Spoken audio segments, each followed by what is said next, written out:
Chapter 2037. Isn't it good for you to answer me when I ask? I want to know because I feel uneasy. I have a feeling that Xianxia is more important to you than I am. You can break your promise with me for her sake. You can indulge her and hurt me time and time again. What exactly is the reason for you to be so protective of her? If it were someone else who did this to me, you'd definitely get rid of them by hook or by crook. But Xianxia has crossed my bottom line time and time again, yet you still don't have a tough attitude. Is she really that important? So important that you can ignore my feelings? Her voice was calm, but the anxiety in her tone made him frown again. He pinched her cheeks and fiercely sealed her mouth with a kiss, trying to force her to calm down. Pressing his lips against hers, he asked in a deep voice, "Must you be so self-righteous and make assumptions about me?" Xianxia widened her eyes, but a line of tears fell from the corner of her eyes and landed on his arm. Her voice was trembling and hoarse as she broke down. "Other than making assumptions about you, what else can I do? You're not willing to tell me anything. Other than trying to figure out your psychological world, what else can I do?" Wuxia's eyes flashed fiercely as his heart was stung by her words. "No matter what it is, I like to tell you everything. No matter if it's happy, sad, agitated, or sad, I'm willing to tell you everything. But what about you? You're always silent and don't let me know anything. Do you know that I feel very lonely like this?" Wuxia was suddenly speechless. He was surrounded by a panic that he had never felt before. He did not know how to respond to her uneasiness. The only thing he could do was to hug her tightly, as if by pressing her head against his chest, she could hear his fiery heartbeat. He really wasn't good with words, and he wasn't good at expressing his love. "I love you," these mushy words of love, he said again and again in his heart, but at this moment, it was hard for him to say it. The only thing he could do was to hug her tightly, as if doing so would allow her to feel the warmth in his heart. It seemed that this was the only way to let her listen to his heartbeat so that there would be no suspicion of hypocrisy. But she wanted him to tell her his burning feelings. It was driving him crazy. He didn't know how to express it so that the words, "You're the most important," would have more power and weight. Xianxia buried her face in his chest, and her tears became more and more unrestrained. She recalled the despair she felt when she was on the verge of death on the top floor of the hotel in Sea City. It was like the end of the world. However, all of this was thanks to Xianxia. Her sixth sense had always been accurate. Even without any concrete evidence, she was certain that the Missy was behind all this. How could he understand her hatred for that Missy? "What exactly does that Missy mean to you? What do I mean to you? Can you answer me?" Wuxia hugged her, his heart aching. Just as Xianxia was feeling disheartened, the man suddenly said in a deep voice, "Her appearance once drove away the heaviest darkness in my life." Chapter 2038. She appeared with a face that was very similar to hers. "It's good to think of her when I see it. At least she brought me out of that gloomy world." He was never willing to talk about this matter. It was because of that gloominess that he did not want to recall even for a second. In such a big family, every step was dangerous. All along, he and his mother had relied on each other. He was her support, and she was his support. But one day, they were separated by life and death. It was a despair that almost destroyed the world. It was Xianxia who held his hand and brought him away from that darkness. To her, it's gratitude. It's Gunyinji. What about me? Xianxia was extremely jealous. It turned out that Xianxia used to be so important to him. In his heart, she seemed irreplaceable. What about her? What kind of place did she hold in his heart? Wuxia hugged her shoulders tightly. At this moment, this man, who had always been tall and steady, hugged her tightly like a childish and uneasy child. "Because my world needed sunlight, you appeared. Because my world needed sunlight, so you appeared." Xianxia's pupils contracted. This was probably the first time in a long time that he had said such romantic words. Her heart was instantly filled with a warm current of endless energy. Xianxia bit her lip, crying and laughing at the same time. He said that she was his sunlight, the sunlight in his world. Wuxia looked at her crying, but he did not know what she was thinking. He held her face and said helplessly, "I'm sorry. Maybe I'm not good at expressing myself. I don't know what to do to stop your imagination from running wild." As he spoke softly, he gently kissed her brows, the tip of her nose, and the tears at the corner of her eyes. "As for what you said, in the future, it won't happen again. I'll tell you everything you want to know." No matter what it was, he would never bury it in his heart again. This was a promise he made. When he said it, he would do it. Xianxia choked. "If I was really pushed down the stairs by Mu Wanru that night, what would you do? If it wasn't for Hua Jin that night, she would have really been brought to hell by Mu Wanru and consigned to eternal damnation. What would happen to him? Would she be sad?" Mu Yaja suddenly hugged her tightly. Her words, however, had undoubtedly hurt him. Over the past few days, he had constantly thrown himself into work to punish himself. How could he not hate himself for his carelessness, which had allowed Xianxia to find a loophole and put her in danger? How could he not blame himself? She thought he was snubbing her. Actually, he was just punishing himself for his failure. Mu Yaja caressed her cheek and said in a deep voice, "I will accompany you. Even if it was hell." He would also accompany her. Xianxia felt her heart skip a beat. The words that she had always wanted to hear, now coming out of his mouth, seemed somewhat unreal. In fact, she had always felt that the so-called relationship between her and Mu Yaja was unfair, perhaps because of her family background. They were not on equal footing. Perhaps there was a reason for being well-matched in terms of social status. However, she had always been competing for him. Mu Yaja told her to stop acting, but she persisted. She only wanted to become an outstanding woman one day and stand by his side. Chapter 2039. That was why she tried to be more perfect. But he said that he would be with her. Really? Was he coaxing her or did he really mean it? Xianxia suddenly felt that she had had enough. She wanted to hear him say something to make her feel at ease, but now that he had said it, she actually questioned the authenticity of his words. This man probably disdained to say any hypocritical words. If he could say that, it meant that he really meant it. Maybe she desperately wanted a sense of security from him. Now that she had gotten it, she started to worry about her gains and losses. Xianxia hugged him back and hugged his strong back tightly. It was enough. It was really enough. She was a woman who was easily satisfied and did not ask for too much. If he could say that, it meant that she was really important to him. No matter what he said, she would trust him unconditionally. Even if it was a lie, she would believe it to the end. Even if it was poison, she would accept it with a smile. This was her trust in him. Not angry anymore? Seeing that her expression had finally eased a little, Mu Yaja pinched her face and pecked the corner of her lips. This little thing's bad mood came and went quickly. She was satisfied with just a few words of coaxing. Seeing that she was satisfied, he suddenly felt a little empty in his heart. Only then did he realize that this woman didn't actually want much. Giving her a sense of security was enough. She was different from other women. If it were other women who were angry at this time, as long as a man gave them expensive jewelry, Hermes bags, Chanel brands, diamonds, and rings, their anger would probably dissipate and they would be beaming with joy.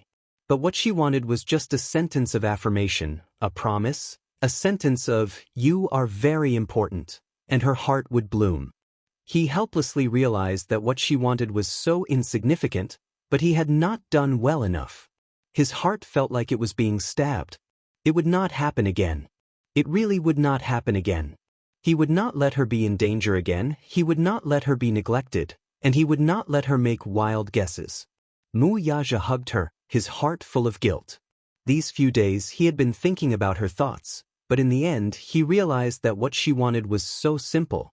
It was a long night. He hugged her and coaxed her, and the two of them fell asleep in each other's arms. Early in the morning, Xianxia opened her eyes and woke up, but the bed was empty. The man had already left. Mu Yaja woke up very early. At 7 o'clock in the morning, he hurriedly got up and left a good morning kiss on her forehead. After washing up, he went out. These days, the crew was on holiday, and Qinzhou was also very busy. It was rare for her to have some free time. Xianxia thought that she should make up for the fatigue from the previous few days, so she turned over, wrapped herself in the quilt, and fell asleep again. Mu Corporation's building. When Mu Yaja arrived at the office, Minyu had been waiting for him for a long time. As soon as he entered the office, Minyu rushed up to him. "Chairman Mu, there's news." "Speak." "She is now in Baltimore, Maryland. Her itinerary has been controlled, but please rest assured that the people we sent did not alert her. They are currently monitoring her every move." Mu Yaja sat down at the table. "Baltimore, Maryland? Where is she?" Chapter 2040. Mu Yaja's eyes shot up sharply. "Impregnation? Are you sure?" "I'm sure." Minyu looked left and right before he suddenly walked over, bent down, and whispered a few words into his ear.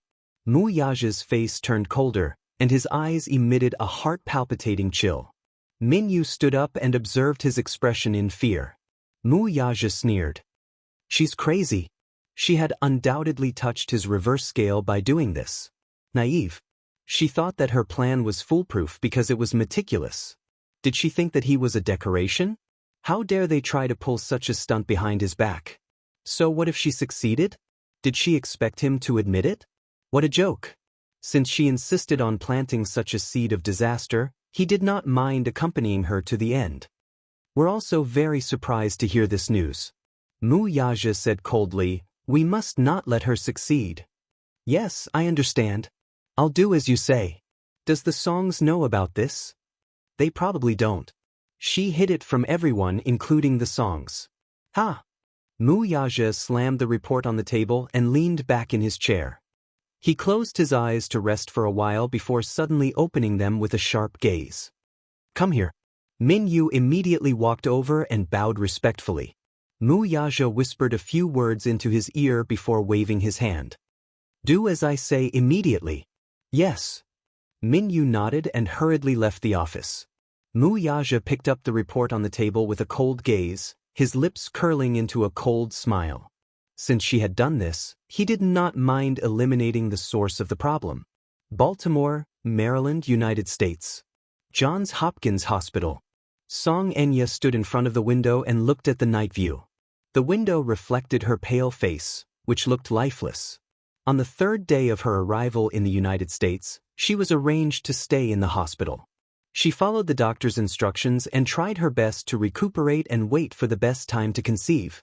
Her body was not in good condition, so she needed some time to recuperate. However, she was worried that the longer they delayed, the easier it would be for them to be exposed.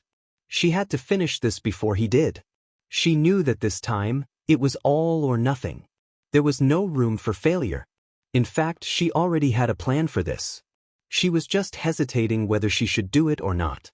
However, after that experience and witnessing Mu Yaja's ruthlessness, she made up her mind that even if it meant risking everything, she would still carry out this matter. She did not alert anyone, not even Song Yunxi and Jiang Qimeng. She left the hospital and quietly boarded a flight to the US. She was determined to leave without hesitation. This idea didn't pop up in a single night. In fact, before this, she had already laid out a detailed plan and arranged everything properly. With her identity, it could be said that her path was unimpeded. There was no resistance at all. Relying on her powerful connections in the country, she almost effortlessly got what she wanted. Now, she just had to wait for the right time to recuperate and undergo artificial insemination at the best time to conceive. She thought that everything was foolproof. Everything was going on nervously and orderly. She would not allow anyone to get in her way. This matter could only succeed and not fail. She had no way out. She could only move forward without hesitation. There was a knock on the door. Chapter 2041. "Come in." She stared out of the window with a deep gaze. Behind her, the door opened and a doctor with brown hair and blue eyes slowly walked in. He stopped beside her and asked in a deep voice, "Madam Song, are you resting?" The doctor immediately apologized tactfully. "I'm really sorry to disturb you." "It's all right." She turned around and smiled elegantly, showing off her red lips, white teeth, and bright eyes. "How's it going?" The doctor smiled. "I took the liberty to disturb you because of this matter." "Yes, please go ahead." The doctor said tirelessly, "According to what you said, everything is progressing very quickly. However, because the semen is stored at an ultra-low temperature in a liquid nitrogen tank at -170 degrees Celsius, the chances of a successful pregnancy are extremely low. This depends on the quality of the sperm. Furthermore, the artificial insemination can only be completed by relying on complicated equipment and high-intensity technology. Hearing this, she suddenly became nervous and stared at him. Are you saying that the chances of success are very low? Yes. How low? She was so nervous that she no longer had her elegant demeanor. She grabbed the doctor's collar, eager to know how low the chances were. The doctor maintained his good demeanor and comforted her uneasiness. Madam Song, I can understand how you feel. Please calm down. The success rate is low, but it's not as difficult as you think. It's about 40%. In other words, the chances of me conceiving a child are only 40%. She widened her eyes, somewhat unable to accept this. The doctor nodded and pushed the spectacles on the bridge of his nose before explaining, in addition, your body is weak. Even if the sperm enters your body, it won't be able to complete the union. In other words, part of the reason for such a low success rate is because of your weak body. She bit her lower lip hard. Fortunately, this gentleman's sperm is very good and is in good condition. However, I'd like to ask if Madam Song can accept IVFET if there's really no conditions. IVF, embryo transfer. She had never heard of it before. The reason she knew about artificial insemination was mainly because Wuxia had planned to use this technology 7 years ago to select an excellent surrogate mother to give birth to a child through artificial insemination. Xianxia was selected at that time, but the report stated that she was not suitable for artificial insemination and the success rate was very low. Xianxia was very surprised when she learned about this. Not long ago, he suddenly remembered this matter. Thus, for some unknown reason, he wanted to stake everything on this one throw and bet all of his chips on this. IVF though? She did not know. IVFET is also known as test tube baby in your country. To put it simply, it means to take the eggs and sperm out of the body and let them complete the fertilization process in an artificially controlled environment outside the body. Once the fertilization process is successful, the early embryos will be transplanted into your uterus, and the child will be conceived in your uterus. However, there is one thing that I need your opinion on. IVF is very painful, even more painful than artificial insemination. Are you willing to try it? What's the success rate? Chapter 2042. 99%? Xianxia's heart skipped a beat. She turned around and looked out of the window with a complicated gaze. She did not care how painful the so-called pain was. Now that she had her own way, no matter how painful it was, she had to do it without hesitation. Moreover, the doctor said that the success rate was very high. 99% was enough.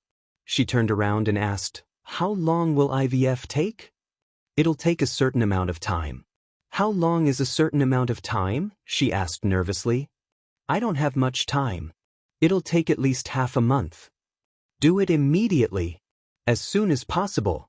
Okay, Madam Song. Please don't be anxious. We'll do it as soon as possible. With that, the doctor left in a hurry. Bang. The door closed softly.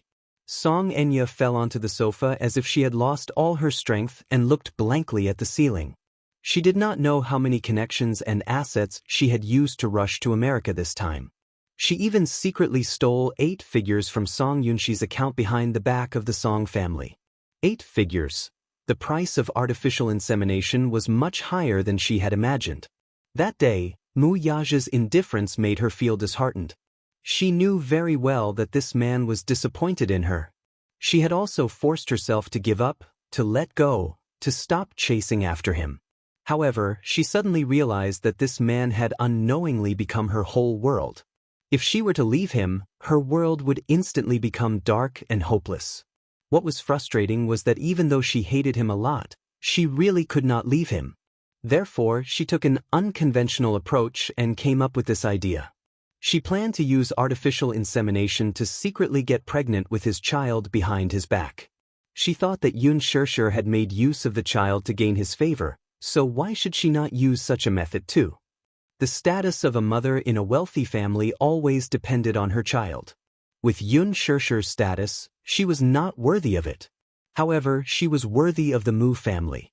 Xianxia must have used the two children to tie Brother Mu's heart, so why should she not do the same?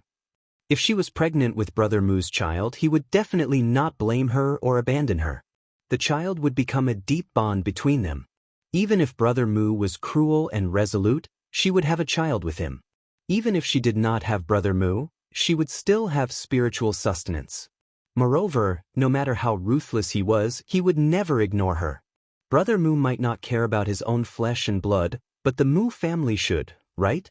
Which rich and powerful family didn't value inheritance? She would not force it. Even if she had to marry Brother Mu and become his concubine, she had her reasons now. In the future, there would be plenty of time.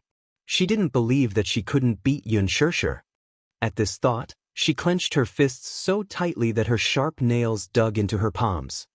At this moment, the Song family was in chaos. Especially Song Yunxi, when she found out that an 8-figure sum of money in her account evaporated overnight. She was so anxious that her head hurt. There was no need to investigate to know who had moved the money. Other than his father, Xianxia was the only one who knew his account password. Now, she had also disappeared without a trace. If it wasn't her, who could it be? What a disappointing fellow. Where did he go? Chapter 2043. Xianxia was very ruthless. She was worried that her whereabouts would be exposed to Mu Yaja sooner or later. Hence, she did not inform anyone. Song Zhenguo was so angry that his blood pressure rose sharply and he almost had a stroke. When he learned that his daughter had disappeared overnight, he was so angry that he scolded Jiang Qiming harshly. Look at how you've taught such a good daughter to become like this. She disappeared overnight as if she had evaporated from the face of the earth. Is this the good daughter you've taught? Enya is just a child. She's not sensible at all. Are you not sensible too? You must find the child as soon as possible. If anything happens to Enya, I'll divorce you. Jiang Qiming was already worried and distracted. She had already asked for help from her connections to search for the child. Now that she was humiliated by him, she even had the thought of killing herself. He actually dared to say something like, divorce.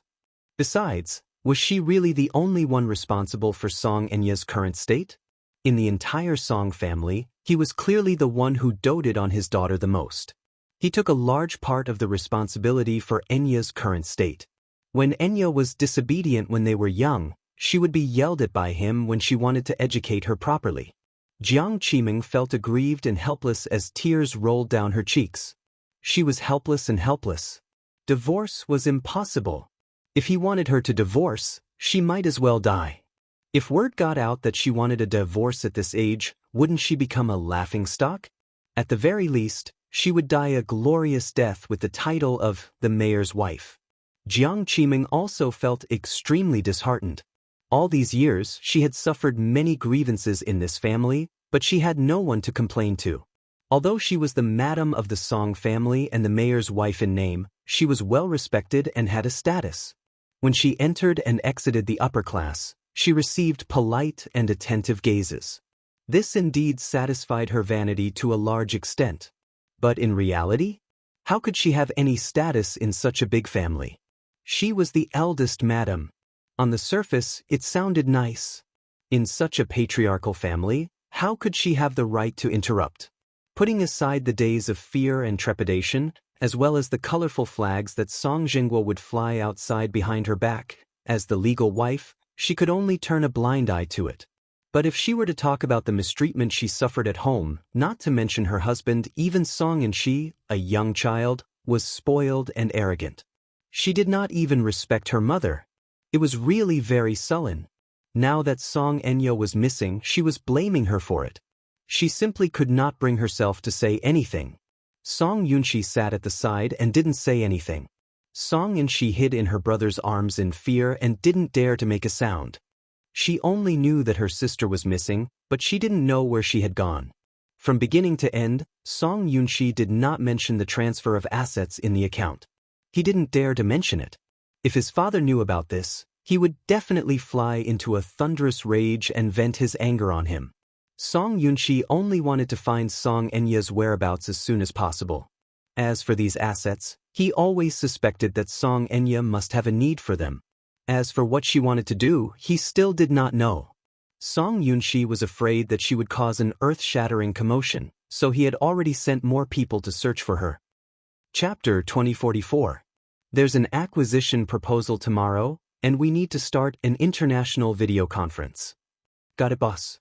Have you found out anything about that matter? Min Yu nodded. 7 years ago. Do you still remember how you froze and sealed the sperm in the sperm bank? Yes. 7 years ago, a private hospital under the Mu Group was preparing to carry out artificial insemination. Everything had been prepared, and all that was left was to wait for Yun Shishir's medical report. If there were no accidents, the procedure would proceed as usual. However, at that time, Yun Shishir's body was found to be unsuitable for artificial insemination due to her physical condition. Hence, they gave up on this option. The hospital sealed the sperm in the sperm bank and used a nitrogen tank to freeze and store it in case of an emergency. How did this thing fall into her hands, though? Mu Yaja looked at Min Yu suspiciously. The latter calmly said, "The person in charge of this matter has been arrested, and the investigation is ongoing." Mu Yaja coldly curled his lips and asked, "Is she still in the hospital?" "I heard that she's recuperating now. The doctor said that she's a little weak. I also heard that the doctor is going to arrange for her to undergo artificial insemination through IVF. Boss, do we need to stop her?" Mu Yaja's eyelashes drooped expressionlessly before he suddenly smiled deeply. "No need." ?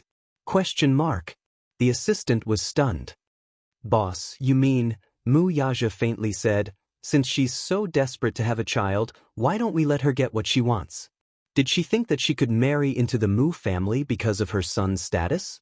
She's really ambitious. But, do as I say. Don't alert her." Mu Yaja slightly propped his chin up and gently rubbed his fingertips against his lips with a playful look in his eyes. "I'd like to see what tricks she has up her sleeve." Min Yu fell silent. "Boss, do you have to be so scheming? It's scary when you're scheming." As he thought of this, he observed a moment of silence for Song Enya again. Of all people, she had to offend his boss. She would die a horrible death. Min Yu made a cross in front of his heart. After resting for a few days, Yun Shishir returned to the set. She didn't have many scenes left, so she wanted to finish filming as soon as possible. As soon as she returned to the set, she bumped into Lin Ji. She always seemed to be able to accurately interpret the phrase, "enemies on a narrow road." When Lin Ji saw her, she was so angry that smoke almost came out of her head. She glared at her like a meat grinder, gritting her teeth as if she wanted to kill her with her gaze. Yun Shishir, on the other hand, smiled. Seeing her expression, she felt happy instead. She liked it when Lin Ji hated her to the core but couldn't get rid of her. Lin Ji must have been very frustrated these past few days. The Best Actress incident at the Golden Eagle Festival was still trending online. Many people were fiercely cursing her, making up stories about her, and humiliating her. Many fans formed a jury and left comments on her Weibo, demanding that she return the title of Best Actress and apologize to Yun Shishir in person. Alas, she had already given up the title of Best Actress only because Yun Shishir felt that it was dirty and didn't want it. Lin Ji felt very wronged. She was already in this state, so what more could she do? Did she have to ruin her reputation before she would let it go? Chapter 2045. Yun Shishir walked around her, wanting to leave. But Lin Ji suddenly reached out to stop her. "What?" "Yun Shishir." Lin Yi yanked her sleeve and forced her to turn around to face her. "What do you want? Things have come to this point. It should be enough." "Enough?" Yun Shishir tilted her head, her expression cold. "What do you mean? You're the one who instigated the public opinion online. You want to use cyberviolence to put me to death. How can you be so cruel? You're really unscrupulous in order to suppress me." "Suppress?" Yun Shishir laughed coldly. "Lin Ji, you're really full of yourself. Who do you think you are? Do you need me to put in so much effort to suppress you? Since you've done it, You have to bear the consequences. You're really shameless to put the blame on others. You. Yun Shishir was eloquent. Lin Ji's level of education was nothing compared to hers. She was rendered speechless. She glared at her fiercely, as if she wanted to cut off a piece of meat from her. Don't stare at me like that. Yun Shishir, you're still so dignified to accuse me of being shameless. What about you? Who do you think you are? You're just an actress. Do you think you're superior? Ha. I heard that you're Mu Yaja's kept mistress. You're an underground lover who can't be seen by others. Don't think that you can do whatever you want and be lawless just because you're in the limelight for a while. You're only in the limelight now. Do you think that you can become a phoenix just because you're related to the Mu group? A wealthy family like the Mu group won't tolerate a small fry like you. You can't even cross the threshold even if you want to. Don't think that you can be arrogant just because you're related to Mu Yaja. Underground lover? Yun Shishir was amused as she recalled these words. She was really jealous. Even if she was an underground lover, she seemed to be jealous. Mu Yaja's name alone was enough to attract bees and butterflies. Lin Ji said fiercely, "What? Do you think you're his legal wife? She's just a mistress he's keeping. When he's tired of you, he'll kick you away. Just as you said, I'm still in the limelight. If you offend me, aren't you afraid that I'll crush you?" She smiled elegantly. Besides, I'm not a secret lover. If she's not his secret lover, could she be his wife? Lin Ji said disdainfully, her eyes full of contempt. Dream on. Ha, I'm sorry, she smiled flirtatiously, then raised her hand slightly and gently moved her fingers. On his ring finger, there was a huge diamond that was incomparably dazzling. 2. You're so pitiful. Yun Shishir looked at her sympathetically. Why don't you ask your sugar daddy to bring you out to see the world more often? If you have the money for shady dealings, why don't you go out and see the world? It's embarrassing that you're so short-sighted. Do you think I'm like you? Treating a fake as a treasure? As she spoke, she glanced meaningfully at the diamond pendant around her neck. The so-called high-quality imitation was the use of real materials to make a one-to-one imitation of a piece of jewelry. Chapter 2046. Yun Shishir could tell at a glance because the diamond necklace she was wearing was a gift from Mu Yaja. It was a limited edition and the only one in the world. Lin Ji's necklace was obviously a fake. Yun Shishir sneered. Leaving the dumbfounded Lin Ji behind, she took a detour and walked away. Lin Ji snapped back to her senses and turned around to watch her leave. She gritted her teeth in hatred. Yun Shishir. Wow. Shishir, you're awesome. You've finally shown your prowess this time. Mu Shi stood at the side and was extremely excited after witnessing what had just happened. She happened to pass by and saw that scene. She wanted to go up and help, but seeing how Yun Shishir made Lin Ji tremble in anger with just a few words, she felt relieved. Shishir, you don't know how ostentatious Lin Ji was in the production team after she came back from Sea City. Those people in the production team were praising and flattering her. I felt angry when I saw it. You don't know how detestable she is. All right, don't be angry anymore. Of course, I'm not angry. Her.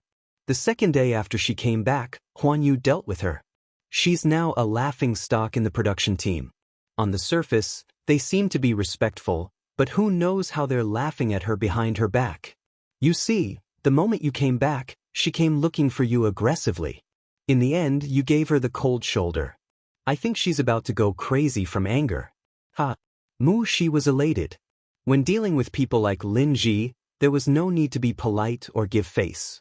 Yun Shishir suddenly asked, "Where's Hua Jin?" Hua Jin? She shook her head blankly. I haven't seen him in the production team these past few days. I think he's sick and needs to rest. Oh. He's probably still in the hospital. She suddenly recalled the scene that day. Lin Shuya, that arrogant woman. Yun Shishir suddenly felt sorry for Hua Jin. Mu Shi looked at her in a daze and asked curiously, Shishir, what's wrong with you? You're thinking about something. No. Yun Shishir smiled and said, I'm going to do my makeup. There are still 2 more scenes. You don't have many scenes left. You'll probably be done in a few days. Yun Shirshir went to the dressing room to get ready. She changed her clothes and put on makeup. She had been resting at home for the past few days and went through the rest of the script. Because she was very familiar with it and her performance was on point, she basically passed it in one take. After that, Mu Shi and Yun Shirshir chatted and laughed as they made their way to the parking lot. The parking lot of the film city was very big, but there were not many street lights, so the light was dim. Yun Shirshir was in the midst of joking with her assistant when she suddenly saw a stretch limousine slowly driving toward them from a distance. At first, they did not pay much attention to it. It was only when the limousine drove toward them and stopped in front of them that Yun Shirshir reacted abruptly. After the limousine came to a steady stop, the door opened and a few men in black alighted. They eyed them covetously. Mu Shi immediately raised her guard and looked at them warily.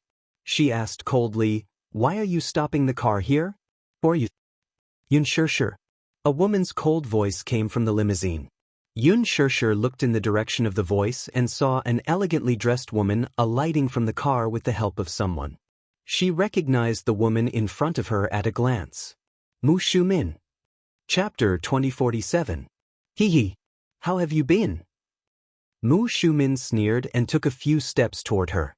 However, Mu Shi realized that this woman's legs seemed to be sluggish, as if she had suffered some injury, for it was strenuous for her to walk. Yun Shirshir suddenly recalled that, on the day of the engagement ceremony, Mu Shumin had come to the scene to provoke her. In the end, she was beaten to a pulp by Gong Jie's men. She had probably never suffered such humiliation in her life, so she must be bearing a grudge against her. Now, she had brought people here to cause trouble. They were probably here to get back the face they had lost on the day of the engagement ceremony. Now, they had the advantage of numbers and were aggressive. It was obvious that they were not here with good intentions. Mu Shi panicked. She pulled Yun Shirshir and retreated a few steps as she glared at them warily. "What are you guys trying to do?" Mu Shumin smiled maliciously and did not want to say anything more to her. He waved his hand and said in a chilling tone, "Teach her a lesson. Teach her a lesson." As soon as he said that, a few men in black behind him immediately walked toward Yun Shirshir and Mu Shi. Mu Shi screamed in fright. Judging from their stance, they were obviously going to lay a hand on them. Oh God! Who exactly is this woman? Mu Shi did not recognize where this woman came from, but the men in black behind her looked like real weapons. If they were to really lay a hand on them, breaking a few ribs would be considered a small matter. Mu Shi said indignantly, "This is the film studio. There are so many media reporters here. Don't you think it's shameful for you to be violent toward two weak women in public?" Weak women? Mu Shumin looked at Yun Shirshir. "I think you're the reincarnation of a vixen. I don't know what sorcery you used to charm that lad. If I don't teach you a lesson today, I think you won't know the immensity of heaven and earth." Yun Shirshir, however, was strangely calm.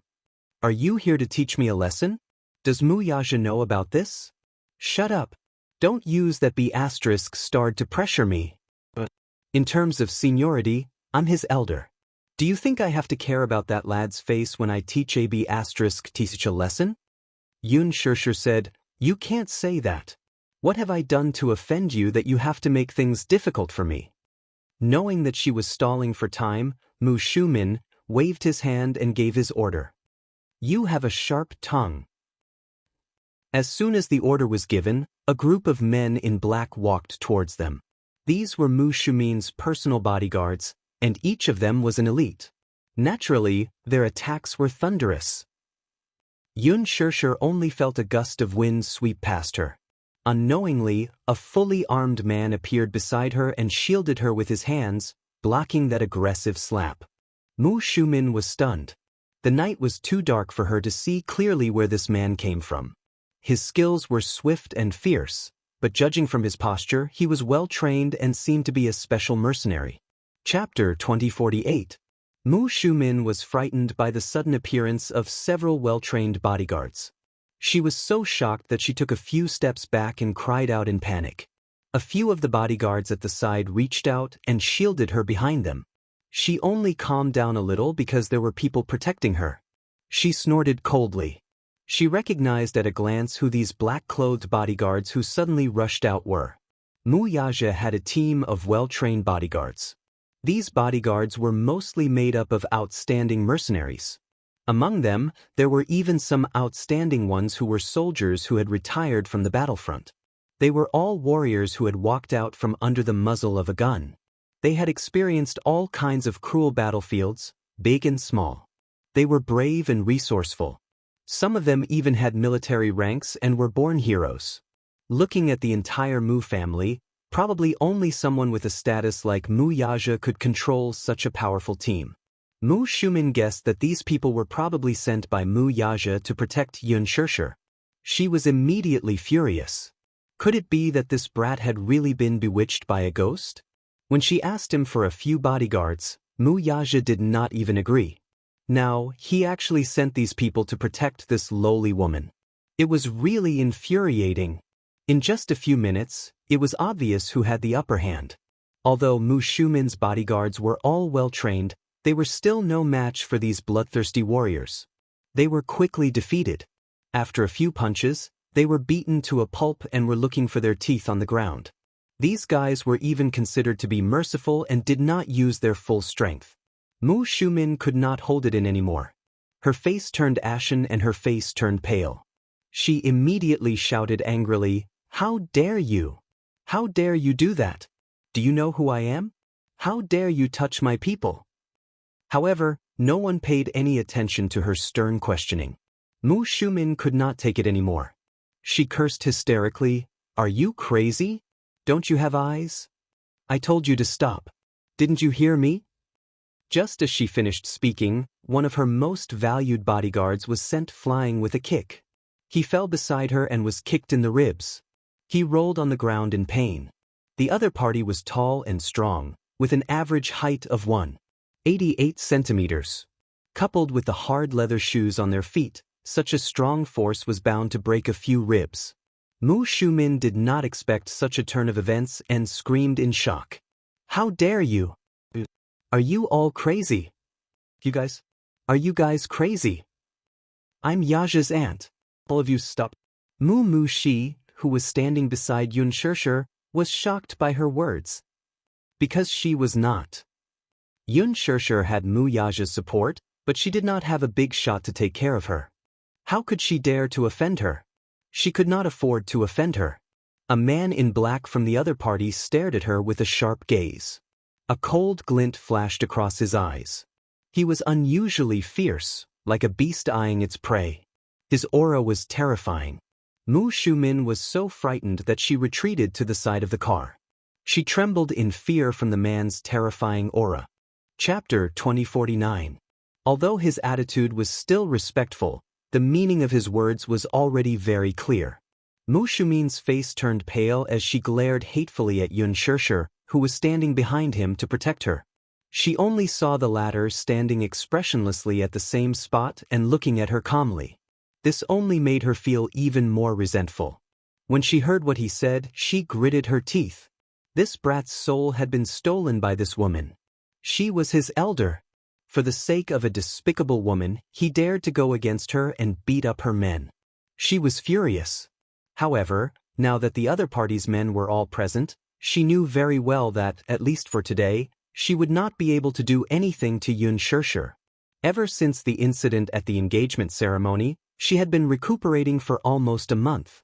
Now, her injuries had not healed and she had broken a few bones. Even walking a few steps was difficult for her. After returning to the Mu residence, the more she thought about it, the angrier she became.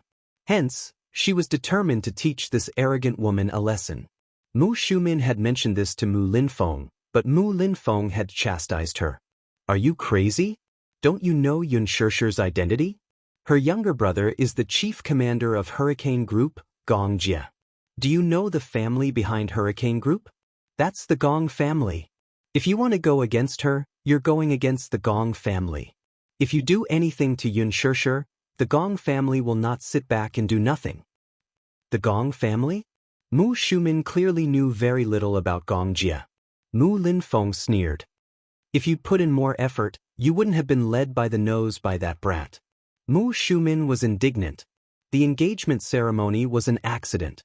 If she had brought enough men with her, she would not have been afraid of the Gong family. However, she was more or less in awe of Mu Linfeng's words. During those few days, she lay down to recuperate. However, the more she thought about it, the angrier she became. The Gong family actually dared to cause trouble in the Mu family's territory. If this were to spread, how many people would laugh at her? Mu Shumin could not take this lying down. Hence, when she heard that Yun Shirshir had been filming for the past few days, she gathered a group of men and was determined to show her authority as an elder. She would never acknowledge Yun Shirshir as her niece-in-law. She had not even stepped into the Mu family's doorstep, but she was already so arrogant. How could she tolerate it? They hadn't even officially married into the family, yet he was already giving her such a big face. He didn't take her seriously at all. What would happen if she let her niece into the family?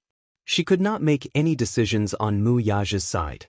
She could only watch as Yun Shirshir was spoiled by that disappointing nephew of hers. How could she tolerate it when she was so arrogant?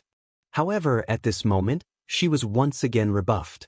If Mu Shumin did not care about her reputation and the men protecting Yun Shirshir, she would have lost control and rushed forward to give her a few slaps. Good. Ha, Yun Shirshir, you're really something. Mu Shumin could not take it anymore and cursed a few more times. Chapter 2050. Aunt Shumin, have you recovered from your injuries? Instead of recuperating at home, why are you looking for trouble? I advise you to hurry up and leave. Don't make a fool of yourself here. Don't call me aunt. I won't acknowledge you as my niece-in-law. Don't even think about it. Mu Shumin was aggressive and determined to give her the greatest humiliation. Alas, Yun Shirshir did not buy it. With a smile, she said, I'm calling you Li on account of you being Yaja's aunt, so I'm giving you face. You can't blame me for not giving you face, can you? After pausing for a moment, she smiled arrogantly. Coincidentally, I don't want to acknowledge you as my aunt either. Calling you that makes me uncomfortable. You! Mu Shumin gritted her teeth in anger, but this young lady had a sharp tongue. Let me advise you, don't embarrass yourself here and don't be an eyesore to me. Mu Shumin was so angry that she could not calm down. Her chest throbbed with pain. She waved her hand and ordered, let's go. Yun Shirshir, don't be too smug.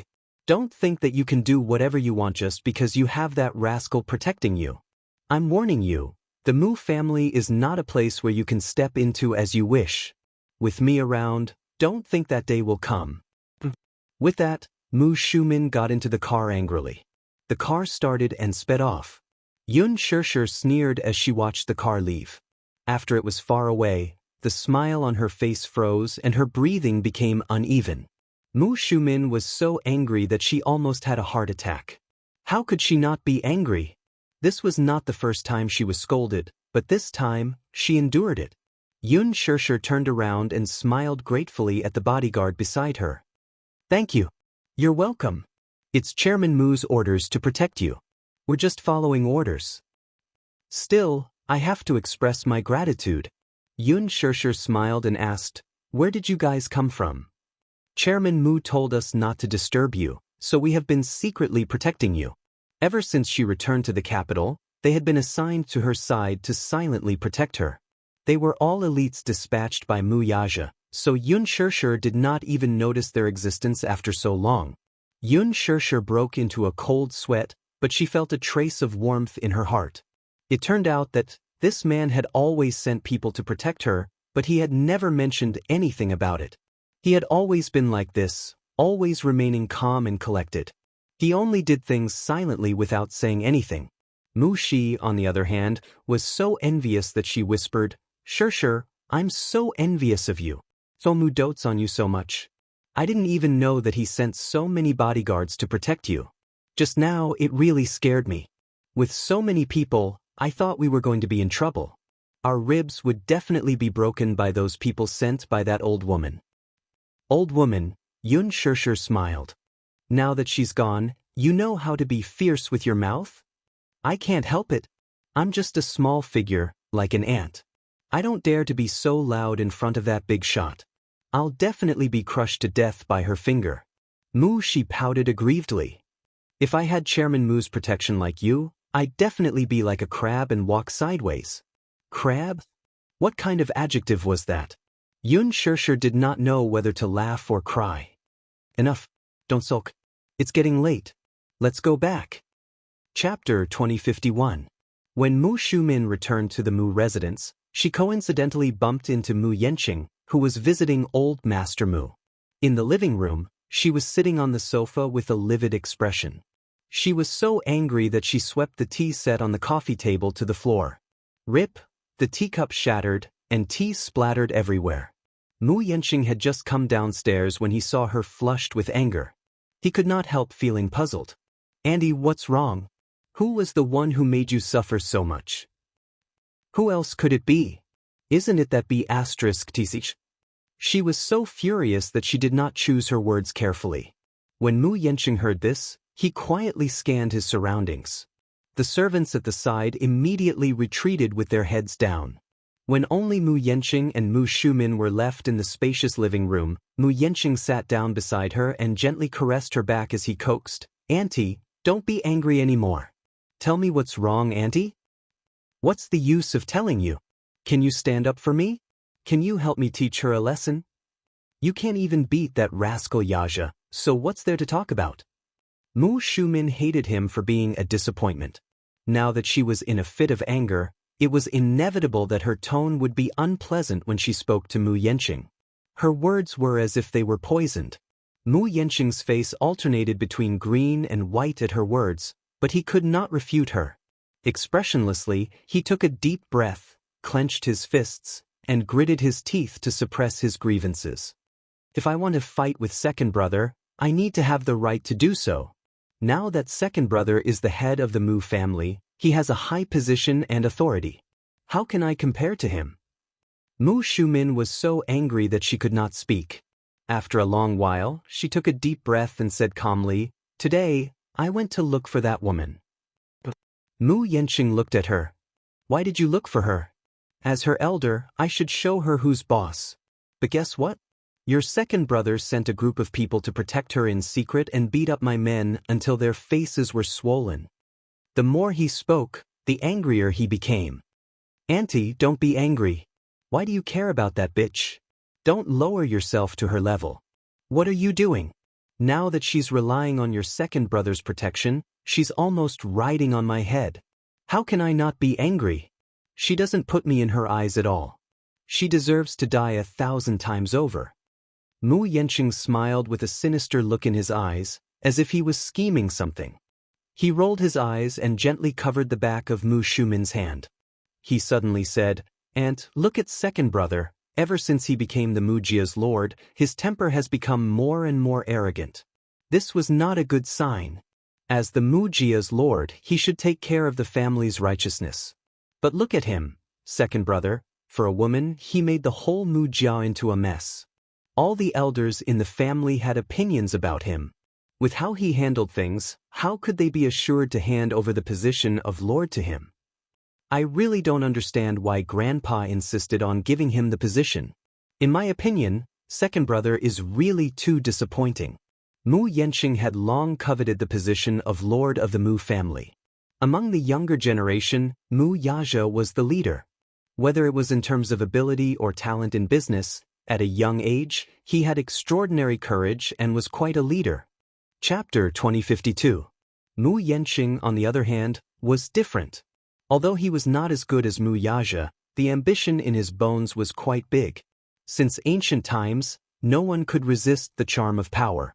Once one had a taste of being able to call the wind and summon the rain and see those powerful people bow down to him, he could not stop even if he wanted to. Who didn't want to reach the peak and become strong? Although the Mu family was not a royal family, such a family was similar to the royal family in ancient times. Therefore, Mu Yanqing had been competing with Mu Yaja since he was young. However, in terms of ability, he was always suppressed by Mu Yaja. Moreover, at that time, Mu Linfeng saw that Mu Yanqing was a disappointment, so he abandoned him and supported Mu Yaja to take the throne. The inner circle of the family also thought highly of Mu Yaja, this outstanding junior, and did not have any complaints. Mu Yanqing also wanted to give up at first. However, ever since Yun Shirshi's appearance, the situation had changed. Now, the inner circle of the family was not united, and their opinions were not unified. Some elders thought that no matter who Mu Yaja married, they would not have any opinions. After all, as long as he could manage the Mu group well, it did not matter what kind of woman Mu Yaja married. In the entire capital, in terms of qualifications, no other family was comparable to the Mu family, so they let him be. However, some people thought that a woman like Yun Shirshir would be a demoness in ancient times. If Mu Yaja put all his attention on such a woman, something would happen sooner or later. In ancient times, there was a saying, Bobeasai's smile, the beacon fire teasing the feudal lords. It was hard to guarantee that such a ridiculous thing would not happen again. Not to mention other things, after Mu Yaja took the throne, he immediately replaced all the spies that Mu Linfeng had planted around him. Once the monarch took the throne, the officials around him would naturally be replaced as well. Just this point alone was enough to make Mu Linfeng upset. The outstanding chess piece that he had painstakingly cultivated had actually started to talk to himself and not listen to his orders. This made him feel an unprecedented sense of crisis. This gave Mu Yanqing an opening. Mu Linfeng was thoroughly disappointed in Mu Yaja now. He began to shift his focus to Mu Yanqing, hoping that the latter would work harder and help him rise to the top. Mu Linfeng had a strong desire for control. Perhaps this was a trait in the Mu family's bloodline.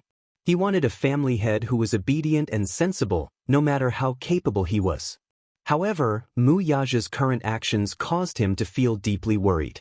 When Mu Shumin heard this, a thought flashed through his mind. Unlike Mu Yaja, Mu Yanqing had always listened to her. Unlike Mu Yaja, that rascal, he would immediately give her a hard time whenever her words were sharp. Although Mu Yanqing was arrogant on the outside, he was very respectful to the elders in the family. Compared to Mu Yaja, she felt more at ease with Mu Yanqing as the family head. Mu Shumin turned her head, and their eyes met briefly.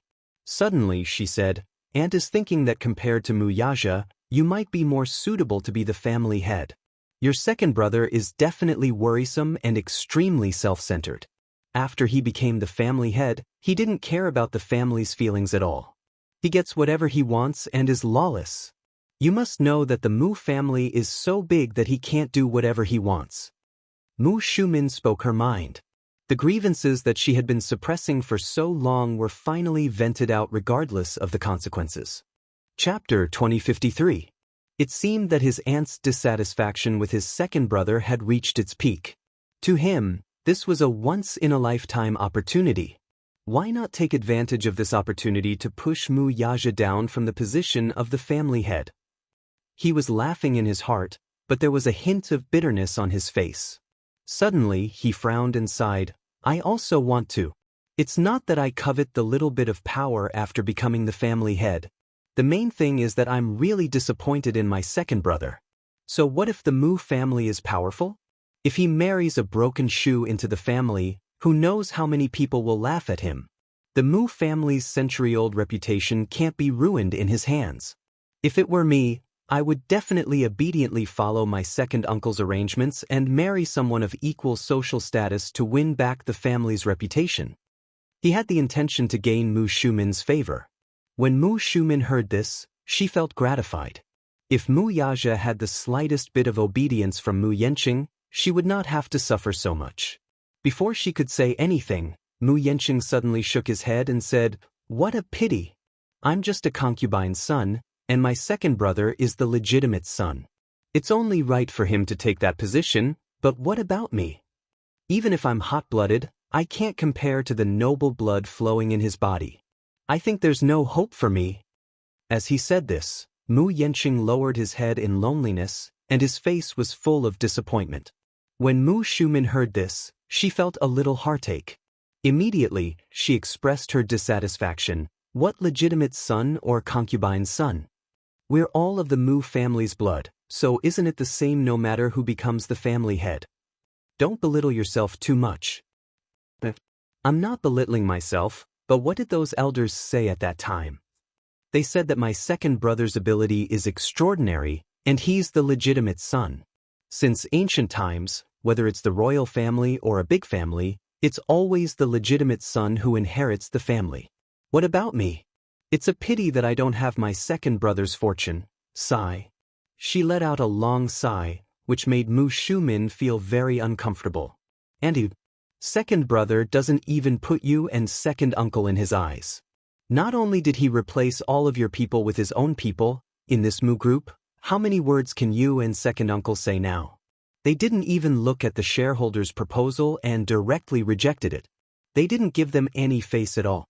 It doesn't make sense. I really feel sorry for you. What's the difference between second brother and an ingrate?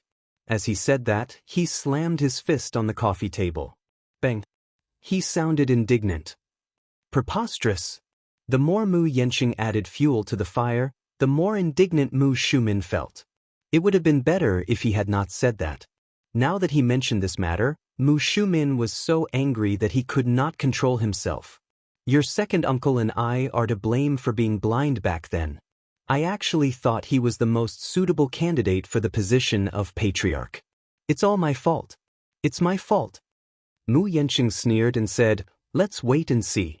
When he loses the support of the family, let's see what waves he can stir up.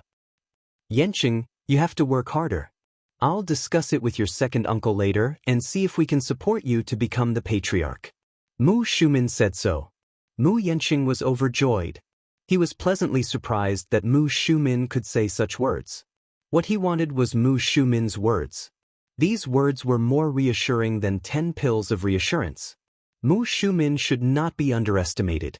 He still had a certain reputation and status in the family. Chapter 2054. Mu Shumin pondered for a while and suddenly sighed. However, don't underestimate your second brother. Think about it. When he was young, he avoided countless disasters in the family. Now that he has inherited the family's power, it's obvious that he's not a kind person. His means are not something that someone of your level can go against. Don't provoke him if you don't have the right time.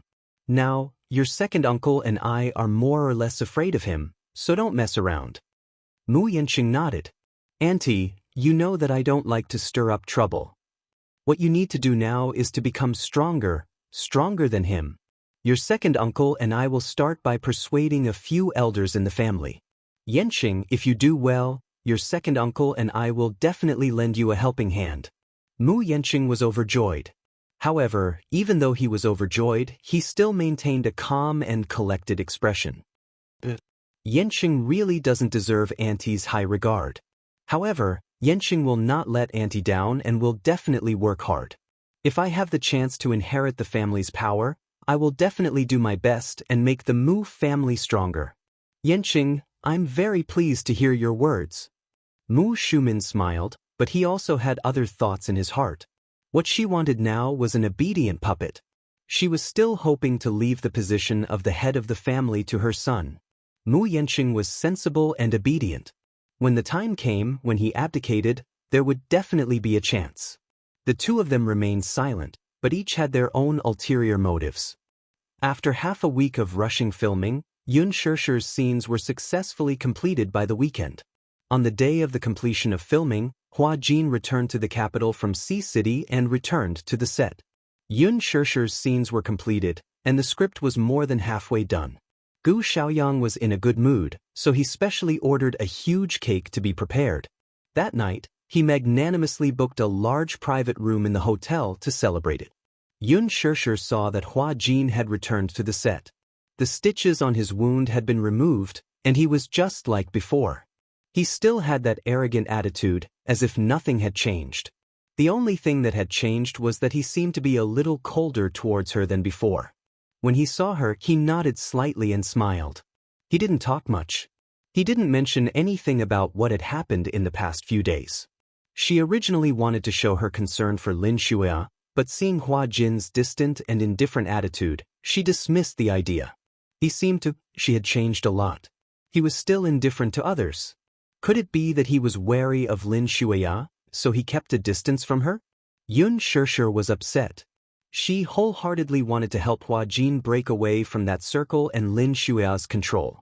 She could tell that Hua Jin hated Lin Shuya from the bottom of his heart and wanted to get rid of her control. However, he was more afraid of her than hate. He didn't know how much power the Lin family had to make him tremble in fear. He was probably afraid of implicating her. That was what Yun Shirshir thought. At the celebration party, everyone was cheering. But she was smiling on the surface, but she was feeling disappointed. She was a little reluctant to leave the set. During this long filming, there were tears and laughter. Although there were unhappy moments, most of them were unforgettable memories. Shirshir, I envy you. You have completed filming smoothly. We still have a long way to go. A supporting actress in the set said enviously. Chapter 2055. Her role was a thankless one. When the TV series was broadcasted, the audience would definitely hate her and wish for her death. Once it was broadcasted, her Weibo would surely be attacked. This role was really a thankless one. Not only did she harm the female lead, but she also stole the male lead. She was shrewd and scheming, making her a very vicious supporting character. When she first read the script, she was furious, but more than that, she was excited. To be able to take on such a difficult role was really exhilarating. Of course, she was also prepared to receive all kinds of criticism. She snorted and lowered her voice to Yun Shirshir. It's so unfair. Lin Ji is clearly the most suitable for such a vicious role. She's practically acting herself. Shirshir, why didn't you take on the role of the female lead back then? Boss Qin has already arranged everything for you. Even Director Gu has personally selected you. Lin Ji heard this from the side. I think she knows her place. She knows that she can't take on the role of the female lead. She's not famous enough, so she definitely can't raise the ratings. Other than the few main leads, Director Gu and the rest of the higher-ups were not present. Hence, she did not have any scruples with her words. She was very unhappy with Yun Shirshir, but she could not do anything to her. Hence, she could only flaunt her glib tongue. She was instantly enraged when she heard this. This person was clearly provoking her on purpose while Director Gu was not present. Just as she was about to speak, Yun Shirshir stopped her. She then turned to look at Lin Ji, smiled elegantly and drawled, I don't have a choice. Who asked me to be a capable actress? If I let you take on such a difficult role, you definitely can't do it well. I gave you the female lead role because I'm taking care of you. You should thank me. It was an understatement, but it was extremely sarcastic. A few actors at the table snickered while covering their mouths. Lin Ji was a little embarrassed. She glared at her fiercely and stubbornly said, Who said that I can't act? Do you think my acting is worse than yours? Yun Shirshir, don't think too highly of yourself.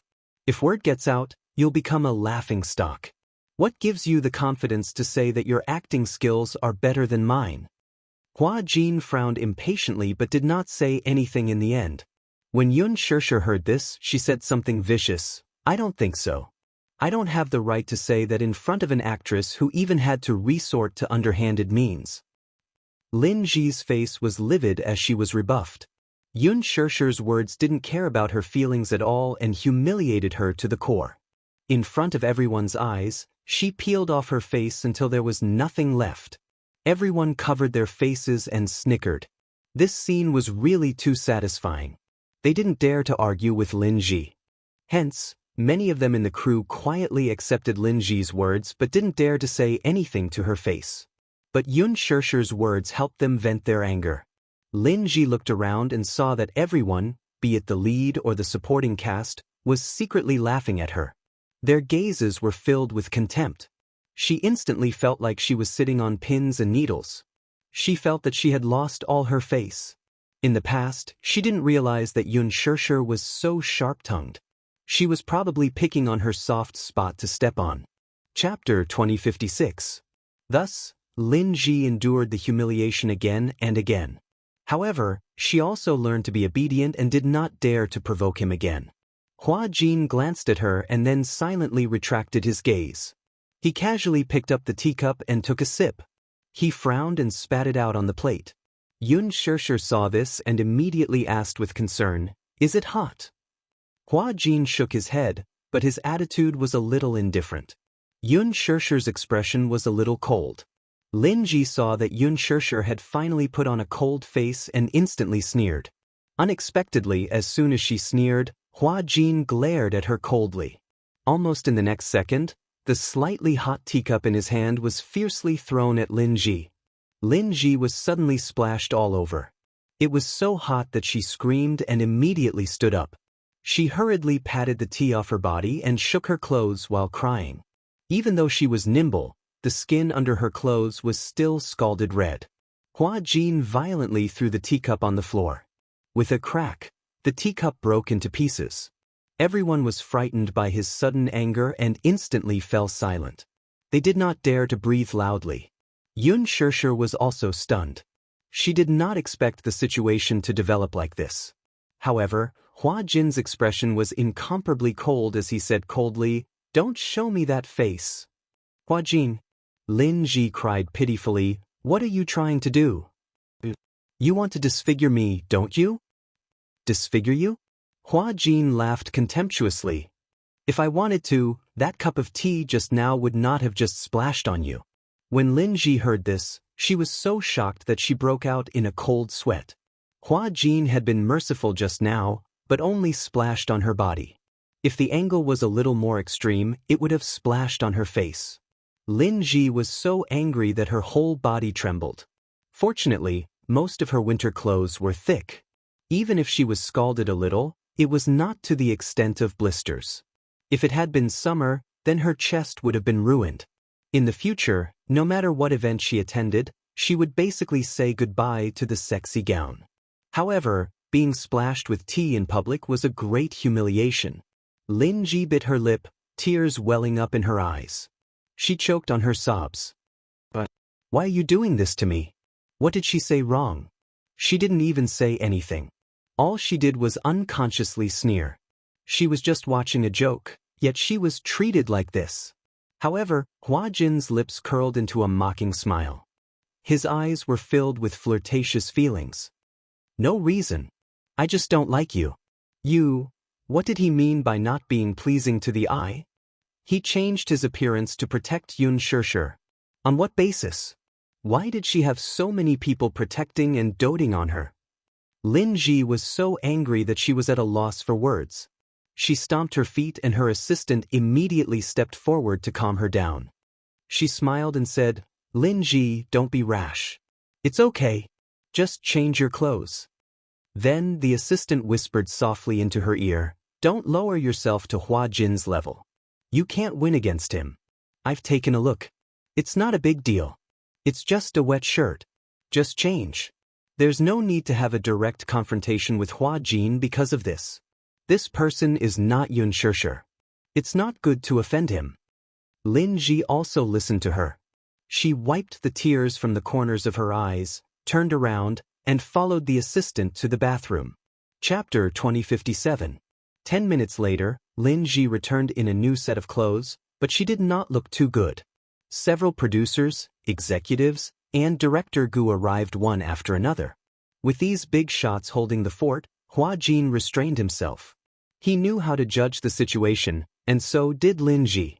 As if she had not experienced the unpleasant scene earlier, the atmosphere gradually warmed up. After taking a family photo and taking photos with the main cast, the celebration party came to an end. Xianxia and Mu Shi were chatting casually on their way to the parking lot when a hand suddenly reached out from the darkness and pulled her in after turning a corner. Startled, Mu Shi looked over and saw Hua Jin standing in a corner, holding Xianxia's hand and raising his finger to signal her to keep quiet. "Mu Shi, I have something to tell Xianxia. Can you leave us alone?" Hua Jin's attitude was still polite. Mu Shi asked for Xianxia's opinion, and when she saw the latter wave her hand, she tactfully left. Xianxia turned to look at Hua Jin, only to see him looking guilty. His eyes were no longer as cold as before and were now as gentle as water. "I'm sorry for making you suffer." "Hua Jin, what's wrong with you? You seem to be much colder after coming back from Sea City. Did I get in your way?" "No." Hearing her say this, Hua Jin's heart ached and he immediately explained, "It can only be so cold to you. Is it because of Lin Shuya?" Xianxia was suspicious. Hua Jin nodded solemnly and said in a suppressed voice, "The production team is now filled with her spies.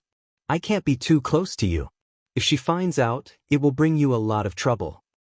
"I don't care." Yun Shirshir, however, was nonchalant. "I only treat you as a younger brother, just like how you treat me as your sister and family. We won't have any ambiguous relationship." "She doesn't think so, though." Hua Jin paused and said casually, "Shirshir, I'm not worthy of your kindness." "Not worth it?" Yun Shirshir chuckled. "How can a person who is willing to risk his life to save me not be worth it?" Hua Jin's heart warmed as he was deeply touched. He took a deep look at her, and a touched expression appeared on his face. "Shirshir." She wanted to say something but stopped herself. Hua Jin looked at her with a complicated expression, and then smiled gently. "Congratulations on wrapping up." After the two of them parted ways, Yun Shirshir sat in the car and looked out the window at the constantly passing street scenery, but she felt lost. "Mu," she cautiously asked, "what did Hua Jin say to you just now?" "He didn't say anything." "Oh." Mu, she was silent for a while before suddenly saying, "Hua Jin is actually quite pitiful." Mu, she's heart ached. "Look, even though he has a sugar daddy supporting and pampering him, he doesn't even have basic freedom. He is like a canary trapped in a cage, elegant and beautiful, but his body is shackled, lonely and helpless." Yun Shirshir was speechless for a moment, but she did not say anything in the end. It was nearing the end of the year. It was rare for Qinzhou to give her an early holiday.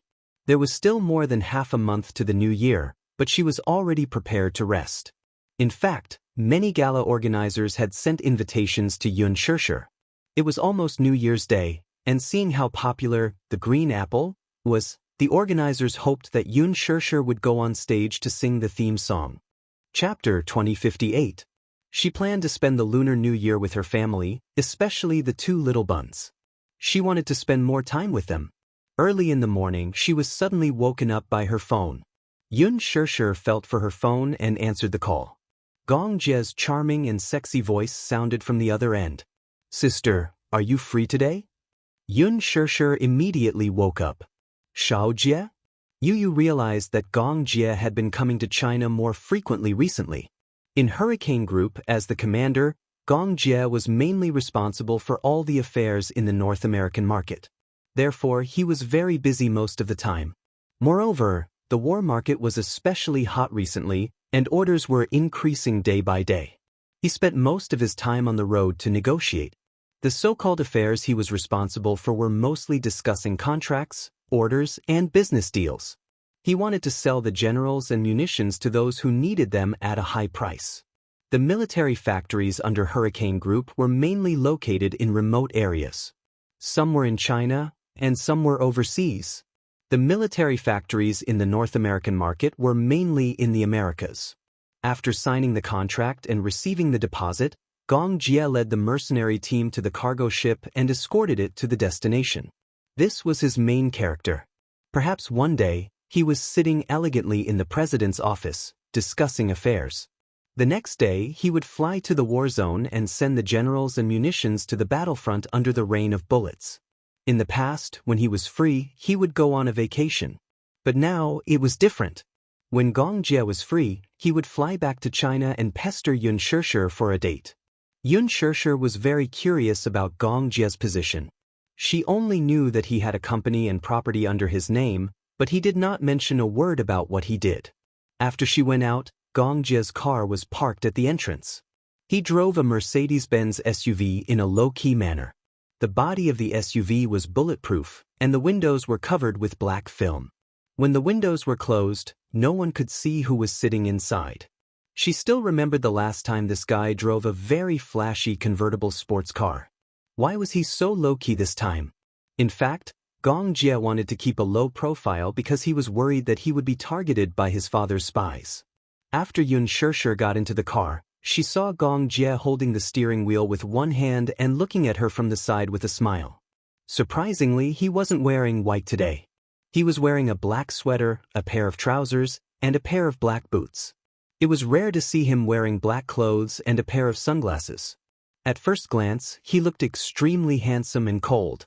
It turned out that white was not the only color that suited him. He was dressed in black and had an arrogant temperament, revealing a trace of noble elegance. Xianxia got into the car and closed the door. Gong Jie looked at her deeply, suddenly unbuckled his seatbelt, and leaned towards her. A gentle kiss landed between her eyebrows. Gong Jie fastened the seatbelt for her and gently stroked her hair with a gentle gaze. "It's so beautiful today." Xianxia's face flushed red at his words. Her mind was in a whirl from his words. She didn't know why, but although this sentence came from her own brother, it made her feel like a young girl in love, and her heart fluttered. Her heartbeat suddenly sped up a little. Xianxia said angrily, "Little Jie, are you trying to make me feel like I'm in the car? Tell me, do you have a favor to ask of me?" Chapter 2059. He snorted proudly. "You don't like to hear the truth?" Xianxia lowered her head and blushed even more. Gong Jie was amused by her bashful look and couldn't help but reach out to tuck her hair behind her ear. "My sister is beautiful. This is an indisputable fact. Whoever dared to deny it would be shot dead by him." "All right." Xianxia didn't know whether to laugh or cry. This rascal had been very clingy since he was young. Now that he had grown up, he hadn't changed at all. "Where do you want to go?" Gong Jie stepped on the accelerator and turned the steering wheel, but he couldn't think of a good place to go. In fact, he had asked her out because he missed her. No matter where he wanted to go, she would accompany him. Some time ago, he had been sent to the Middle East to negotiate an order and was in a terrible fix. After settling that matter, he wanted to have a good gathering with her. However, he couldn't think of a good place to go. "Are you hungry?" "Yeah, a little." Xianxia rubbed her stomach. She had slept in today and didn't eat breakfast. Hence, her stomach was growling now. "Let's go eat something then." The car drove all the way to the city center. However, just as the car was parked in the basement, Gong Jie discovered a tragedy. He didn't seem to have his wallet with him. After fumbling around for a long time, he found a few US dollars. He was instantly embarrassed and looked at Xianxia in embarrassment. He asked quietly, "Sister, did you bring your wallet?" Xianxia fumbled around for a while and also found a tragedy. She took out a $100 bill awkwardly. "Is it enough for a big meal?" The two of them were silent for a minute as they looked at each other. Gong Jie said, $100 doesn't seem to be enough for the basic expenses of a restaurant." Xianxia was speechless. At that moment, Xianxia's stomach growled. In this awkward atmosphere, it added a sense of desolation. Gong Jie touched the bridge of his nose. "I'll go back to the hotel to get it." "You don't have to go back to get your wallet." Xianxia suddenly thought of a place to go. "I know a place where you can have fun with 100 yuan. Xinmin Street." Half an hour later, Gong Jie parked his car on the side of Xinmin Street. Looking at the endless stream of people, he felt a sense of novelty. Xinmin Street was a crowded street filled with commoners. Well, although they were called commoners, it was actually a place frequented by many working class and workers. There were many small restaurants and snack bars here, as well as many small department stores and dollar supermarkets. There were malatang, Lanzhao ramen, and home-cooked dishes. Most of the customers here were students and office workers from the Xinmin Street area. At noon, the place was bustling with activity. In such a civilian food street, a shiny Mercedes-Benz SUV suddenly drove into it. As expected, it attracted everyone's curious and amazed eyes. Xianxia suddenly felt that she was like a national treasure in a zoo being surrounded by people. What was depressing was that Xianmin Street was targeted at students and office workers. Young Master Feng wandered around for a long time but still couldn't find a parking spot. There was a hospital closest to Xinmin Street. Xianxia suggested that they park in the hospital parking lot nearby. "Do you eat spicy food?" Gong Jie said, "Up to you." Xianxia cheerfully suggested that they eat malatang for lunch. She was a little spicy and was afraid that Gong Jie would not be able to adapt to such a down-to-earth snack. Chapter 2060. Gong Jie lived like a prince, so he must have never eaten a snack like malatang before. She thought that he would refuse, but he actually nodded in agreement. When the two well-dressed men appeared in the small and cramped mala hot pot shop, the diners were so surprised that they forgot to move their chopsticks, especially when it was a handsome man like Gong Jie who appeared at the entrance. Everyone thought that their eyes were playing tricks on them. These two people didn't look like people who would come to a place like this, right? Or did they just want to experience life on a whim? Especially the employees working at the counter in the nearby shopping mall. They looked at Gong Jie in amazement and whispered softly, "Look, that man is so handsome. He's more handsome than many of the celebrities on TV. Could he be a real celebrity? I think he has a noble aura, like a rich young master." Gong Jie's exquisite and devilishly handsome face instantly attracted everyone's attention. There were also many female students eating in the snack bar. They were all mesmerized by his devilishly handsome face, and all of them were looking at him in amazement. However, he turned around as if he didn't see them. He sat down on a short seat, took a handkerchief, and carefully wiped the table carefully. Xianxia had just taken the basket and was about to pick the dishes when she heard Gong Jie politely say, "Boss, give me a serving of malatang." Everyone and the lady boss were speechless. It was obvious that this young master had never eaten malatang before. Xianxia held back her laughter and said, "Shao Jie, this is not how you eat malatang." Gong Jie raised his eyebrows in confusion. Xianxia took the basket and explained as she took the dishes, "Just order whatever you want to eat and then put it in the pot together." Gong Jie lazily propped up his chin and said coquettishly, "Order one for me." "Do you like everything I order? As long as it's ordered by you, I'll finish it." Everyone looked at Xianxia with envy. Xianxia instantly felt prickles on her back. It seemed like, had she and little Jie been misunderstood as a sweet couple? Xianxia shrugged helplessly. She took two baskets and glared at Gong Jie from behind. Gong Jie, on the other hand, sat obediently in his seat as his gentle gaze remained fixed on her. At this time, two little girls walked in from outside the door. They saw the elegant man sitting in the corner. They tugged at each other's sleeves and whispered to each other, "Oh my God, so handsome, so handsome." Xianxia happened to catch the whispers. She turned her head coolly and saw the two girls running over happily. When they reached Gong Jie's side, they wanted to sit down. Gong Jie retracted his gentle gaze and saw someone sitting beside him. His gaze immediately turned cold. "There's someone here." "Huh?" The little girl looked at his face in a daze and didn't understand. "Handsome, what did you say?" "I said, get lost." These three words were merciless, arrogant, and cold. The two girls were instantly petrified. Their hearts were broken. A woman at the side kindly reminded, "Young lady, this seat is taken. It's this handsome guy's girlfriend." "Girlfriend?" Gong Jie raised his eyebrows. He was a little surprised that he was misunderstood, but he didn't correct her. Xianxia didn't hear this. She took the dishes and handed them to the boss. At this time, Gong Jie was very curious as he fiddled with Xianxia's phone. Chapter 2061. There was a passcode on the phone, but even so, it was not a problem for him. After cracking the passcode easily, a wallpaper appeared before his eyes. The wallpaper was a photo.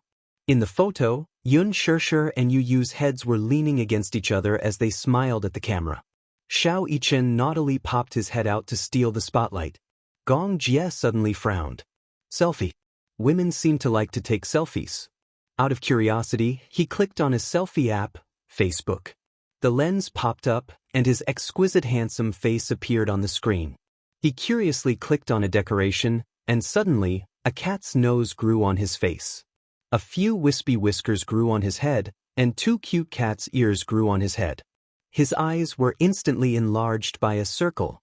His originally arrogant and cold appearance, at this moment, actually looked very cute in the beauty camera. He fiddled with the app excitedly and imitated Yu's expression. He proudly puffed up his mouth and took a selfie. However, this cute expression was not as natural as Yu's. It was awkward no matter how one looked at it. Gong Jie deleted the selfie and faced the camera again. He pouted and took another selfie. Click. Add more spicy food. The spicier, the better. Yun Shirshi's eyes shone as she stared at the bowl of malatang filled with spicy paste. It had been a long time since she had spicy hot pot. Today was going to be a good day. She was determined to let Gong Jia experience the true essence of spicy hot pot.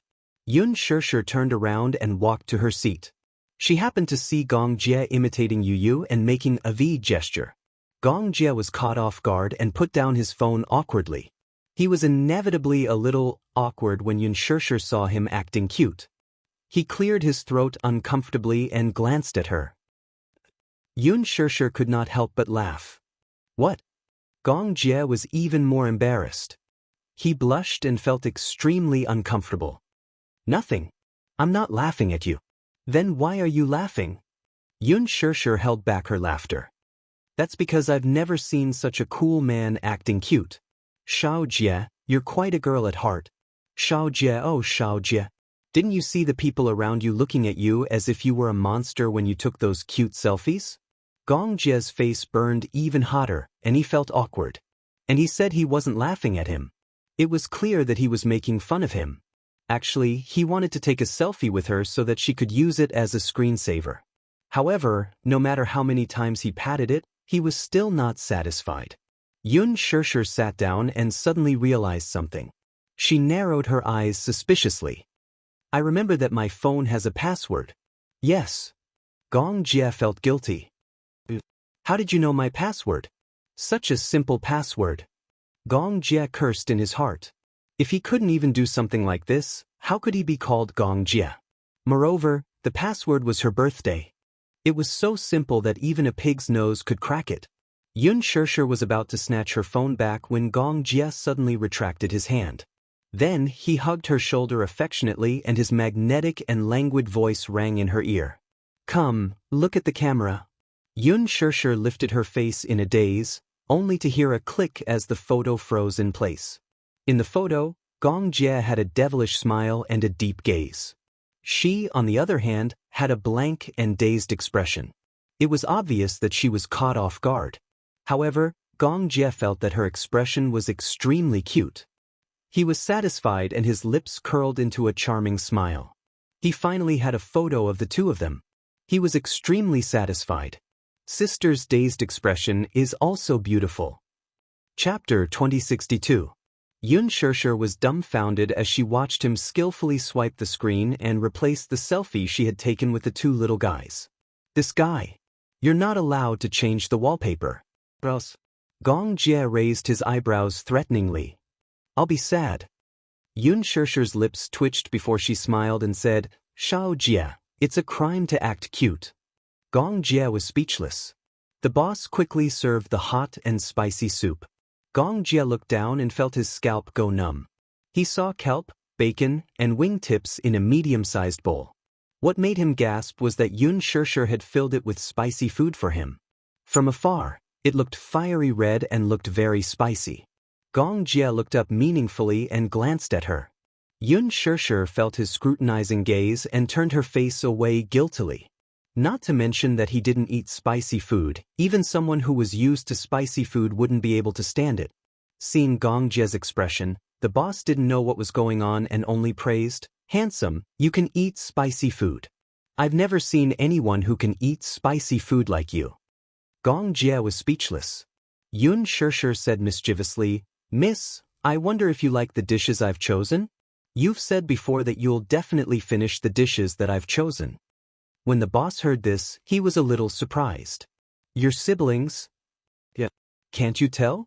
The boss looked at the two of them a few times before he smiled knowingly. You look alike. I can tell at a glance. But seeing how gentle your brother is towards you, I thought you were his husband. You look like a married couple. Boss, you've misunderstood. He's my brother. Your brother can eat spicy food. There's so much spicy food that it's pungent. The boss was still full of admiration. Yun Shirshir glanced at Gong Jia and raised her eyebrows. Xiao Jia, why don't you try it? Numbing, spice, scalding, what did he do wrong for her to treat him like this? Little Jia, Yun Shirshir pouted and looked at him coquettishly. Gong Jia immediately picked up his chopsticks and poked at the food in his bowl. Then he picked up the bacon and tasted it. His eyes suddenly turned red. Spicy. So spicy. Gong Jie's expression tightened as he endured. His face was incomparably ashen, and his cheeks were flushed red. His eyes gradually became moist. Finally, he couldn't hold on any longer and broke down. He covered his face in despair, his aura completely gone. Gong Jie pulled out a tissue in disbelief and covered his burning lips awkwardly. His expression was numb from the spiciness, and his eyes were misty. No matter how he looked at it, he felt wronged. It was as if he was being bullied. Xianxia was elated. Her eyes sparkled as she looked at him. She suddenly felt that little Jie was actually very cute like this. She had liked to tease him since she was young. She loved to see him reveal such an innocent and lovable expression. The boss didn't know whether to laugh or cry. He laughed and said, "Handsome, is it spicy?" "I knew it. No one can eat such spicy food." "Let me challenge you." Xianxia quickly picked up a piece of vermicelli with her chopsticks and swallowed it with a slurp. It was delicious. Gong Jie was dumbfounded as he watched her swallow a mouthful of vermicelli with ease. She had put more spicy food in her bowl than he did, not less.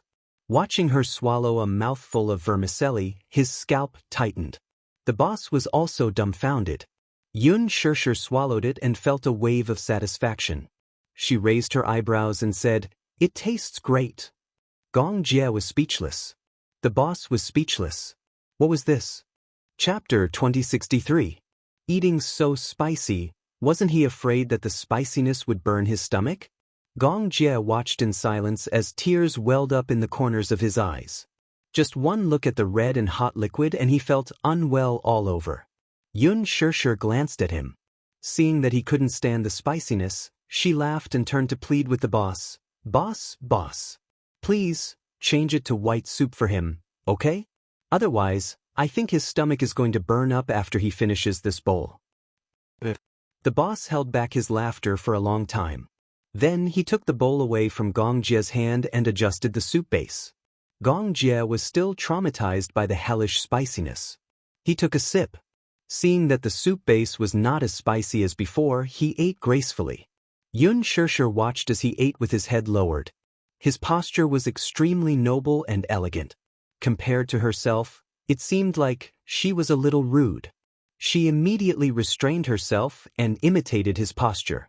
Gracefully and respectfully, she finished the entire night of spicy soup.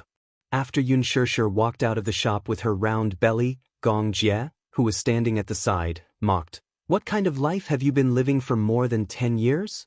Huh? What did he mean?" She expressed her doubts with a face full of question marks. "You hated spicy food when you were young." Gong Jie recalled their youth. In his memory, Xianxia hated spicy food. She couldn't stand it like him. He remembered that once, when they went to eat wontons, he put a spoonful of chili sauce in her soup bowl as a prank. At that time, she didn't know what he was talking about. He lied to her that it was ketchup, so she took a big gulp. In the end, she choked until she was dizzy. She cried because of the spiciness and rubbed her eyes. In the end, her hands were stained with chili sauce. When she rubbed her eyes, her eyelids were red and swollen. She was in extreme pain. Gong Jie was scared out of his wits. He hurriedly coaxed her and hugged her to comfort her. In the end, he carried her home. When Mu Qingqing came back, she saw Xianxia's eyes were red and swollen, and his mouth looked like a sausage. She was so angry that she wanted to hang him up and beat him. In the end, Gong Jie was punished to kneel on the washboard. Only then was the matter settled. Now that he thought about it, he found it interesting. However, he was also a little surprised. After more than 10 years, she had changed from a little girl who didn't like spicy food to a terrifying spicy food maniac. How can it be that exaggerated? Xianxia smiled. She suddenly turned around and pointed to the opposite side. "Do you see the Soho building opposite?" Gong Jie looked in the direction she was pointing and nodded. "After I graduated from university, I started working there as a clerk. At that time, the salary was very low, only 2,000 yuan a month. You took up a lot of my expenses. In order to save money, I often came here to eat." When Xianxia mentioned the past, she didn't feel sad at all. In the past, she often came to Xinmin Street because she was short on money. Usually, she would come here during her lunch break. If she was too busy, she would buy a scallion pancake and eat it all the way back to the office. When her work wasn't too heavy, she could leisurely order a bowl of spicy hot pot. It was economical and affordable. She could eat until she was full with just a dozen yuan. In the beginning, she couldn't eat spicy food. However, she remembered one time when she was in a bad mood. Li Qin and Yun Yecheng were divorcing. Coupled with the difficulties in her work, she was in a bad mood. In a fit of pique, she added a spoonful of chili sauce and forced herself to eat it while crying.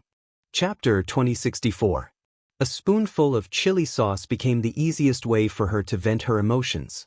At that time, the boss didn't understand why she was crying and thought that it was because of the spiciness. He advised her, "Don't eat that spicy food. Your stomach won't be able to take it." Yun Shishir smiled with tears in her eyes, but she felt extremely wronged. But now that she thought about it, although those days were tough, they were good memories. At least when she thought about it, she sighed for a long time and found it very interesting. Eating spicy food was also a form of training. Just like life, it would gradually grow with time. Yun Shishir snapped out of her thoughts and looked up at Gong Jie. "Shao Jie, I used to come here often. Xinmin Street is very big and there are a lot of fun things to do." Such as? Wait a moment, let me see our budget. Yun Shishir opened her wallet and flipped through it. $100. After deducting the parking fee of $10 and 2 bowls of spicy hot pot of $28, there were still $62 left. She pursed her lips and smiled. Glancing at him, she winked mysteriously like a mischievous elf. "Shao Jie, I'll take you to play Yu Yu's favorite activity when he was young, okay?" Gong Jie was a little disgusted and said proudly, "No, it's too childish." "Humph, you might not be able to play Yu Yu's little games." This method of provocation had always worked on Gong Jie. He immediately said unhappily, "It's a little beans game. Why can't I play it?" Yun Shishir held his hand and smiled mischievously. Then, they weaved through the crowd and finally came to a side-by-side stall. There were a total of 4 stalls, but they were all opened by the same boss. The boss was a middle-aged uncle who was considered an old acquaintance of Yun Shishir. When Yu Yu was young, she often brought him here to play. Yun Shishir sighed in her heart. Childhood. Gong Jie's face darkened when he glanced at it. The 4 small stalls were arranged side by side, and there were a total of 4 items. Yun Shishir took him to one of the stalls. In the small shop, there was a basketball machine. The basketball machine was very tall, and it could move left and right. Its speed was not slow. Even a 1.8 boy could not take advantage of it. "Do you know how to shoot?" "Yes." Yun Shishir paid the money, and the basketball machine started. She raised a basketball and explained, "It costs 5 yuan to play. There are a total of 10 balls. If you hit all of them, you'll get a big doll." As Yun Shishir spoke, she pointed at the big doll placed on the prize table not far away. Gong Jie glanced at it, then lowered his head and raised his eyebrows. "You like it?" "Yes. Of course, but I've never made 10 shots." Gong Jie smiled evilly, but his eyes were full of ambition. He walked to the front of the shooting machine, grabbed a basketball with one hand, and threw it toward the moving basket. Clang! He was in. Yun Shishir was dumbfounded. He actually managed to grab such a big basketball with one hand. Moreover, he made it in with just a casual throw. Was he that good? She had seen a boy in a basketball team's uniform play before, and he only made 6 shots at most. Now, Gong Jie had one hand in his pocket and the other hand grabbing the basketball. One by one, he threw the basketball into the basket. Each ball was more accurate than the last. Chapter 2065. His silver hair was neat, and he was wearing a black sweater. His eyes were like cold stars, and the corners of his lips were slightly curved. He seemed to be conceited, but more importantly, he was determined to win. Look, that silver-haired man over there, oh my God, he's so cool. I think a man who can pick up a basketball with one hand is the most handsome. Is he from a professional basketball team? He's so good at shooting, every shot is accurate. Also, his shooting posture is so cool. If I were the boss, I'd probably cry in the toilet. Clang! As the last ball spun around the hoop and fell into the basket, the man turned around with a smile and snapped his fingers. Yun Shirshir was stunned. Xiao Jia, why are you so good at shooting? I used to play it often. Gong Jie shook his head. It's my first time playing it. Yun Shirshir increasingly felt that he was not human. This basketball machine is very difficult to shoot, okay? Gong Jie silently criticized in his heart. How could this be considered difficult? His dynamic vision was very good, and with his accurate aim, there was no difficulty at all. When he returned to the Gong family, he received a series of training. Compared to shooting a fast-moving target, this basketball machine was child's play. In fact, he did not like basketball, but he was interested in archery. Seeing that he easily made 10 shots, the boss was so shocked that his eyes almost popped out. Yun Shirshir excitedly came to the prize table and said to the boss, "Boss, he made 10 shots. Is there a prize?" "Yes, there is." The boss wiped his cold sweat and pointed to the dolls. "Pick one that you like." "Oh." Yun Shirshir looked around and picked a panda. "This one." "This one?" "You can only pick from these few." The boss pointed to the dolls that were a size smaller than the panda and said. Yun Shirshir could not help but be disappointed. The prizes are different in every game. This panda was awarded by shooting 24 balloons in a shooting game. She was a little disappointed, so she reluctantly picked another lop-eared rabbit. Sigh, at least I've gained something. Gong Jie saw her desolate expression and immediately glanced at the panda placed in the most eye-catching position. He asked, "How do you get this panda?" "Here." The boss pointed at the shooting board, which was densely packed with small balloons. Then he pointed at an air gun and said, "Hit 24 of them and you'll get it." "Handsome, do you want to challenge me?" He was full of himself. This panda was a special prize. It was a premium toy bought from a duty-free shop. It was more than a meter long and was priced at more than 300 yuan. After opening the shop for so long, they had never won the grand prize. After all, the requirement for the grand prize was to hit 24 balloons, but there were only 25 bullets. In addition to the special characteristics of the air gun, very few people could hit 24 balloons without missing a target. Gong Jie walked to the shooting range, picked up the air gun, weighed it in his hand, and said, "Fill me up with bullets." "All right. It's 10 yuan per play." Gong Jie glanced at Yun Shirshir, who immediately came back to her senses and obediently took out the money. 24 shots. What a harsh condition. Basically, it was quite impressive to hit 20 shots. Yun Shirshir did not have any hope at all. However, since he was interested, she would have some fun. Xiao Jie had never played this game before. She would let him experience it. Chapter 2066. When Gong Jie held the gun in his hand, his entire aura was different. There was a sharp and threatening feeling to him. He aimed at a row of balloons and pulled the trigger. Whoosh! Kacha! Whoosh! Kacha! His movements were skillful and clean. After firing a bullet, he didn't even look at it. He quickly reloaded the magazine and fired again. In 30 seconds, the row of balloons all exploded. 25 balloons, not a single one fell. Yun Shirshir was speechless. The corner of her mouth twitched violently. She was obviously shocked by his godly marksmanship. The owner of the game stall was equally shocked. He stared at Gong Jie with a gloomy expression. Suddenly, there was a lot of sadness on his face. All of them hit. In 30 seconds, all of them hit. Not a single bullet missed its mark. Gong Jie put down the gun in disdain and said coldly, "I'm not challenging you." The owner tilted his head and looked at him as if he was an alien. At this moment, all the passers-by stopped in admiration and surrounded the game stall in 3 circles inside and outside. Yun Shirshir only reacted after a long while. She walked to Gong Jie in a daze and squinted her eyes to size him up. Gong Jie turned around and saw her complicated expression. He was a little stunned. "What's wrong?" "Xiao Jie. Did you cheat?" Yun Shirshir still felt like she was in a dream. Gong Jie was speechless. After a long while, he asked, "What does cheat mean?" Yun Shirshir replied, It means to describe a person who is so cool that he can blow up the sky. Gong Jie ignored her and walked to the prize table. Under the owner's tearful gaze, he won the panda and gave it to her. Yun Shishir hugged the doll, still unable to react. However, Gong Jie was already interested in another game. Under the owner's tearless gaze, he slowly walked to the ring-throwing stall and asked curiously, "What's this?" Yun Shishir's eyes suddenly lit up as if she had seen a god descending from the heavens.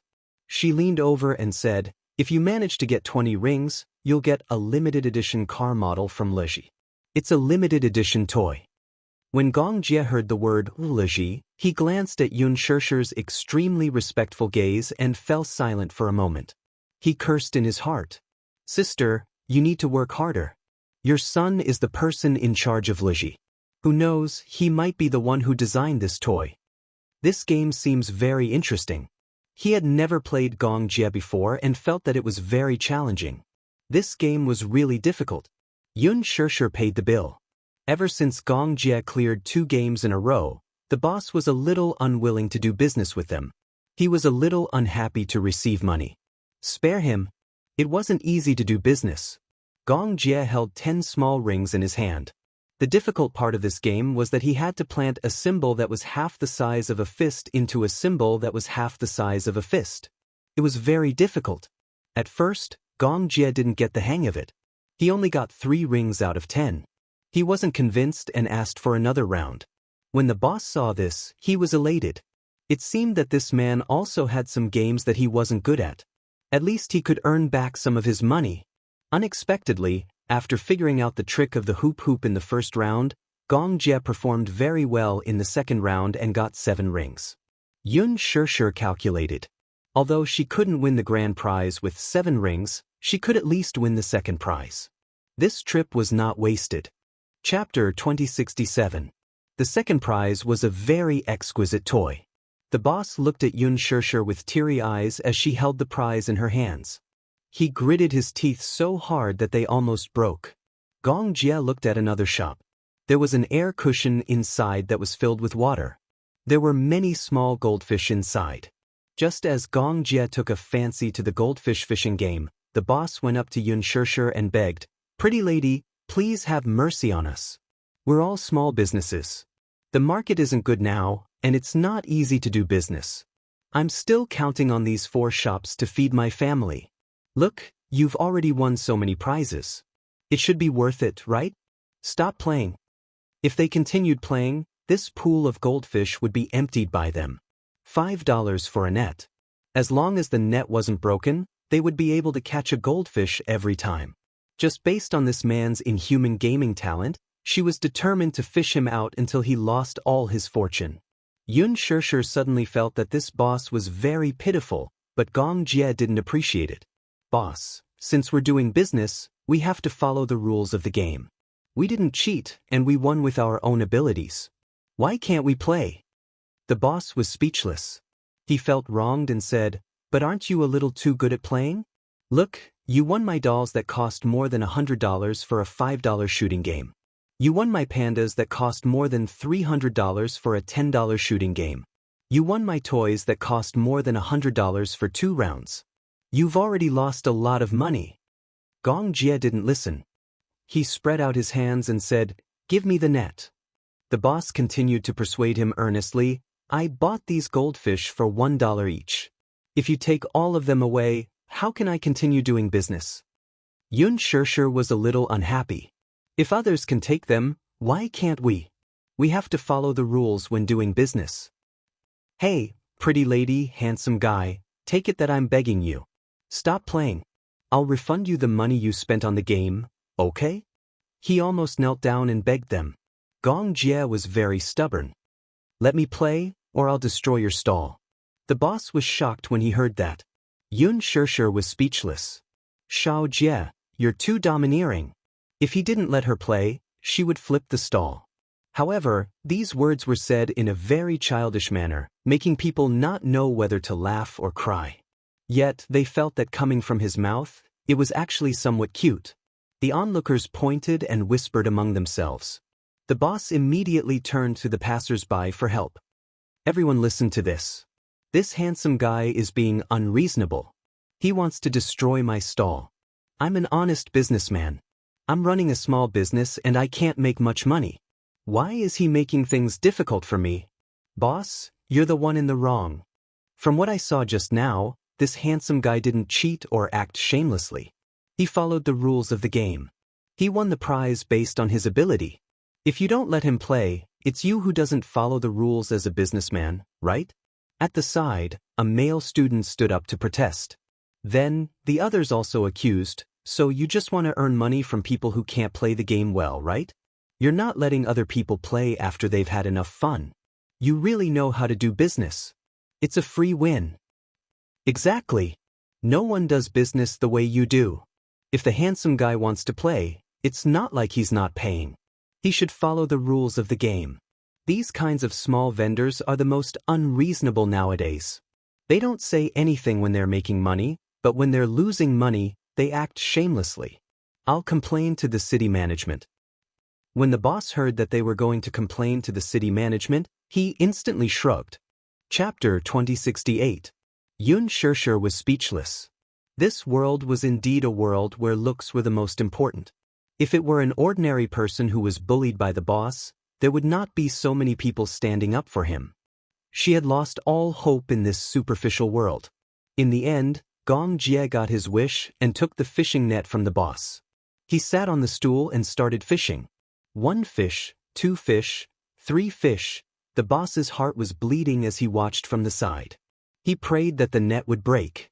However, Xianxia's technique seemed to be special. He scooped up 17 or 18 fish, but the net did not break at all. The more the boss watched, the more frightened he was.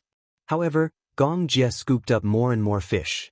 His hands were cramping, but the fishing net did not break at all. What the hell? The boss said gloomily in his heart. He had clearly given him a bad net just now. Was this man a god? He had heard that Mr. Jiang used a straight fishing hook to fish.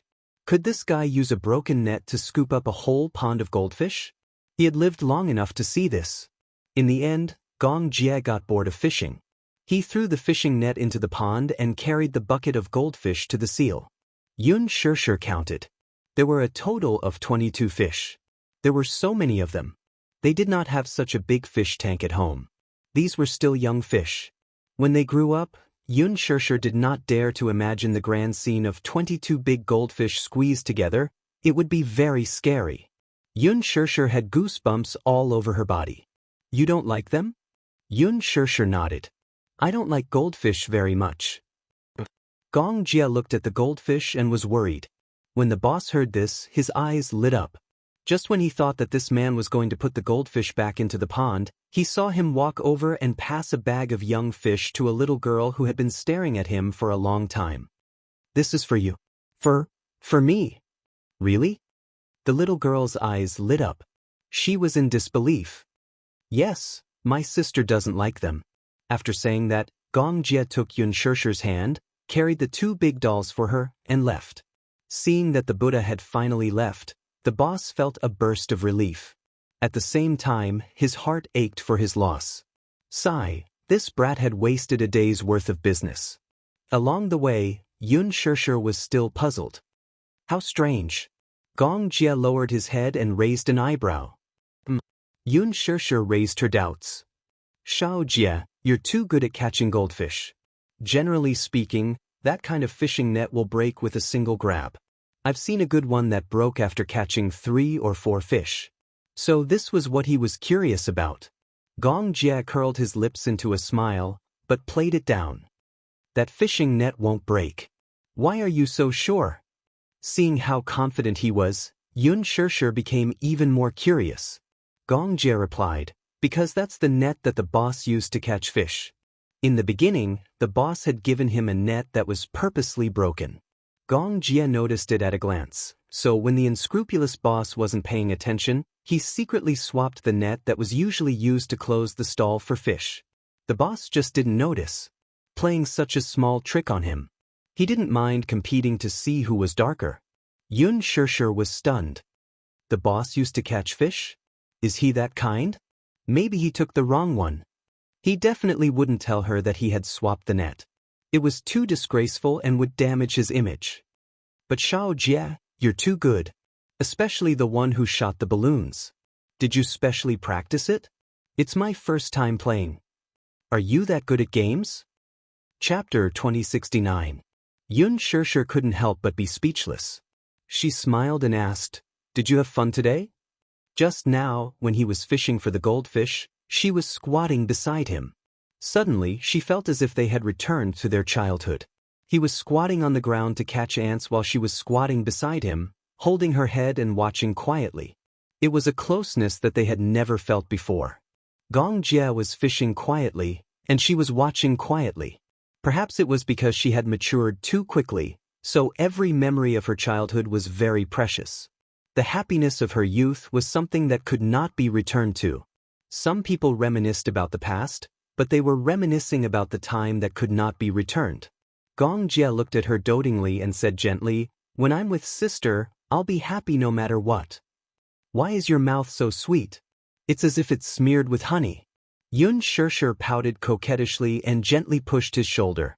She seemed to be disgusted, but she was full of happiness. Xianxia suddenly hugged her shoulder. "Sister, Xianxia was startled, but she saw him gently leaning towards her. Almost half of his upper body weight was leaning on her shoulder, and he was very attached to her. "I don't want to be separated from you," he said, but there was a hint of coquettishness in his tone. "Then let's not be separated for life." "But you have brother-in-law." Xianxia was resentful towards a certain man. Xianxia was silent for a moment. "You'll get married and have children in the future." "I don't want to." Xianxia was disdainful. "I don't want that. I don't want a wife.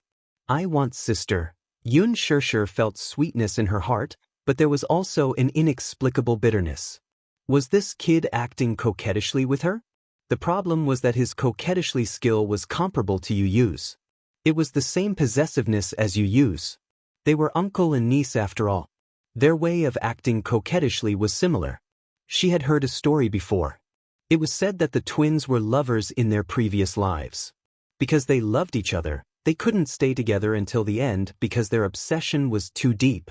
In the previous life, if two lovers died for love, in the next life, they would become twins. They would be together before they were born, and in this life, there would be an unbreakable bond. They would be together, but they would not be able to love each other.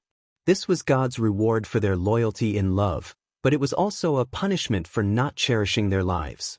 Xianxia was not very superstitious about the past and present life, but for her, Xianxia was her guardian angel when she was young.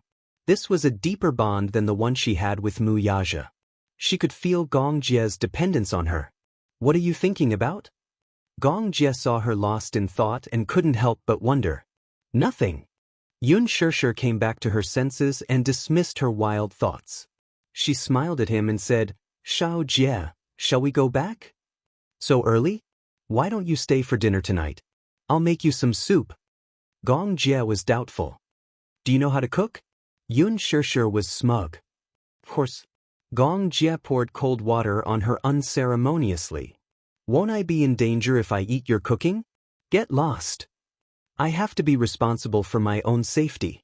Don't worry. With your body constitution, even arsenic won't kill you. Sister's cooking might be more poisonous than arsenic. Do you believe that I'll beat you up? Even 10 of you can't beat me." "Says who? I can lift you up with one hand." The two of them bickered as they walked towards the car. Chapter 2070. Xianxia noticed that he was looking somewhere with a vigilant expression. She couldn't help but feel a little nervous. "What's wrong?" "Nothing." Xianxia turned around and smiled at her. "Let's get in the car." Xianxia nodded. Xianxia hugged her shoulders and helped her put on her hat. Xianxia was wearing a down jacket and a furry hat. He put it on and covered her head tightly.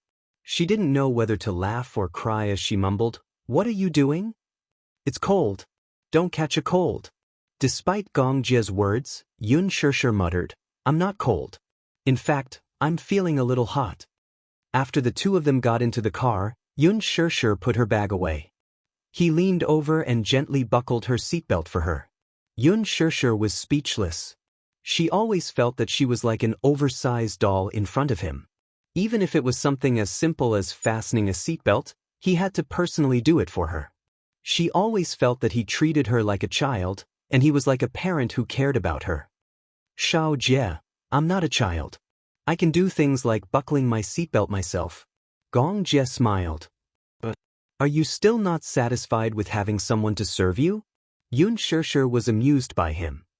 Alright, I won't say anything else. Gong Jie said, sit tight. We're going home. But Yun Shishir had just replied, but before she could finish her sentence, Gong Jie stepped on the accelerator and the car shot forward like an arrow. Stepping on the accelerator pedal, the car sped up to 4,000 revolutions per second. It only took a few seconds for the car to accelerate from 100 kilometers per hour. Yun Shishir nervously gripped the handle of the car tightly. The huge force and centrifugal force were as thrilling as a high-speed roller coaster. There were 3 red lights on the road. Gong Jie didn't even look at them as he stepped on the accelerator and sped through them. His route was extremely tricky, and he even charged straight into remote areas. Yun Shishir was so scared that she held her breath. She said uneasily, Xiao Jie, we're not in a rush. You don't have to drive so fast, right? He had already run 3 red lights. There was even a traffic police officer at one of the intersections. This was simply too crazy. Gong Jie didn't say anything as he stared straight ahead. It wasn't until the car reached a provincial road that he slowed down. He looked at the pale-faced person in the front passenger seat and explained apologetically, I'm sorry. I drove so fast just now because I wanted to shake off the people behind me. Human? Gong Jie nodded and glanced at the rearview mirror. When he confirmed that he had shaken off those cars, he smiled and relaxed a little. He turned on the stereo and said, well, didn't you notice? Someone is following us. Yun Shishir couldn't help but be dazed. She shook her head blankly. I noticed it when I was fishing for the goldfish. Gong Jie was originally in high spirits and wanted to fish up all the goldfish in the poor boss's pond. However, halfway through, he felt a few pairs of eyes staring at him. He was worried that they were spies sent by his father. He was even more afraid that Yun Shishir's identity would be exposed. Hence, he wanted to leave in a hurry. In fact, he really hoped that his father would know about Yun Shishir's identity. However, he would never force his sister to do something that she didn't want to do. No matter what method he used. He was willing to wait patiently for the day when she would come around. Chapter 2071. Who sent someone to follow you? The Gong family. The Gong family? Yun Shishir was slightly surprised, but she did not say anything else. After a moment of silence, she suddenly asked, I'm really curious. Why would someone from the Gong family send someone to follow you? It gives people a very uncomfortable feeling. It feels weird. There's no reason. Firstly, it's to ensure our safety. Secondly, it's because they're worried that someone might cause trouble outside. So that's why. Yun Shishir was even more curious about the legendary Gong family. Is the Gong family a very big family? Yeah. How big is it? Gong Jie did not know how to answer this question and only replied, it's probably much more powerful than you think. Yun Shishir suddenly asked, how does it compare to the Mu family? Hearing this, Gong Jie could not help but reveal a hint of contempt in his eyes as he sneered. How can a mere Mu family be placed on the same level as the Gong family? Yun Shishir's lips twitched. Xiao Jie's enmity towards the Mu family ran deep. Moreover, when he said this, his expression was as cold as it could get. She suddenly remembered something. Mu Yaja said that he would be back early today to have dinner with everyone. She did not react in time and invited Xiao Jie home for dinner. However, she felt that this was going to be a very tense dinner. Xiao Jie was rather dissatisfied with Mu Yaja as his brother-in-law. Even if he called him brother-in-law, it was only because of her. Now, it was really awkward. The car drove back to Xianxia. When Gong Jie and Yun Shishir reached home and opened the door, they saw the 2 little munchkins playing games in the living room after school. Hearing the sound of the door opening, Yu turned his head and saw Gong Jie standing next to his mother. A row of frowns instantly formed on his forehead as he found it extremely strange. Uncle, what brings you here? Gong Jie said calmly, the northwest wind. Yu was speechless. He was left speechless by this joke. When Xianxia saw him, he was also stunned for a moment. Suddenly, he smiled and said, Uncle, are you here to freeload dinner? Gong Jie said shamelessly, yeah. On the way here, I heard from your mommy that Chef Yu's culinary skills are comparable to a 5-star chef. I'm here because I want to try your cooking skills and see if they're as top-notch as the rumors say. Xianxia was speechless. There were even people who shamelessly described freeloading in such a refreshing and refined manner. The corner of Yu's eyes twitched violently again. Had he been betrayed by his mommy? He didn't want to cook a feast tonight. Xianxia poured a glass of water and asked Gong Jie to sit down. Then she inched over to Yu and coaxed, Yu, why don't you make an exception tonight and show off your cooking skills to your uncle? Mommy, you're cheating. It's not my turn to be on duty tonight. While Xianxia was resting, Yu was relieved to be on duty during the new year. He and Mommy took turns to be on duty and did all the housework. Today, it was his turn to rest. Mommy wanted to coax him into cooking again, so he refused. Other than Mommy, he wasn't interested in cooking for anyone else. Moreover, showing off his culinary skills was extremely boring. Not everyone wanted to eat his cooking, but he was willing to do so. Cooking was very tiring, okay? Picking vegetables, buying vegetables, picking vegetables, washing vegetables, cutting vegetables, stir-frying vegetables, arranging dishes. Chapter 2072. Yu sat lazily on the sofa and refused to move. Xianxia tried to coax him for a long time, but he remained unmoved. Gong Jie provoked coldly, Sister, you said that he knows how to cook. Are you bragging? Before Xianxia could say anything, Yu, who was standing at the side, coldly snorted. It was clear that he would not fall for his trick. Cut it out. Goading doesn't work on me. Gong Jie gritted his teeth. This kid was really smart and crafty. Xianxia was amused. Why did this uncle and niece seem to have known each other for a long time? Their way of communication was so unique. But what she didn't know was that the two of them had known each other for a long time. At one point, they were sworn enemies who were secretly competing with each other. In the past, before Gong Jie and Yu met, the two of them disliked each other. Until later, when they met, there was still some tension between them. Xianxia pleaded, Yu please. Mommy promised your uncle to have dinner with us tonight. Mommy's cooking is not good. Uncle is afraid that he will get food poisoning after eating Mommy's cooking. Uncle is very pitiful. He's all alone and has no one to cook for him. Just be nice. Gong Jie's lips twitched when he heard this. Yu smiled when he heard this. Then he looked meaningfully at Gong Jie and said arrogantly, Since Uncle is all alone, I'll reluctantly agree to Mommy's request. Reluctantly? Why was it so difficult to get a free meal from him?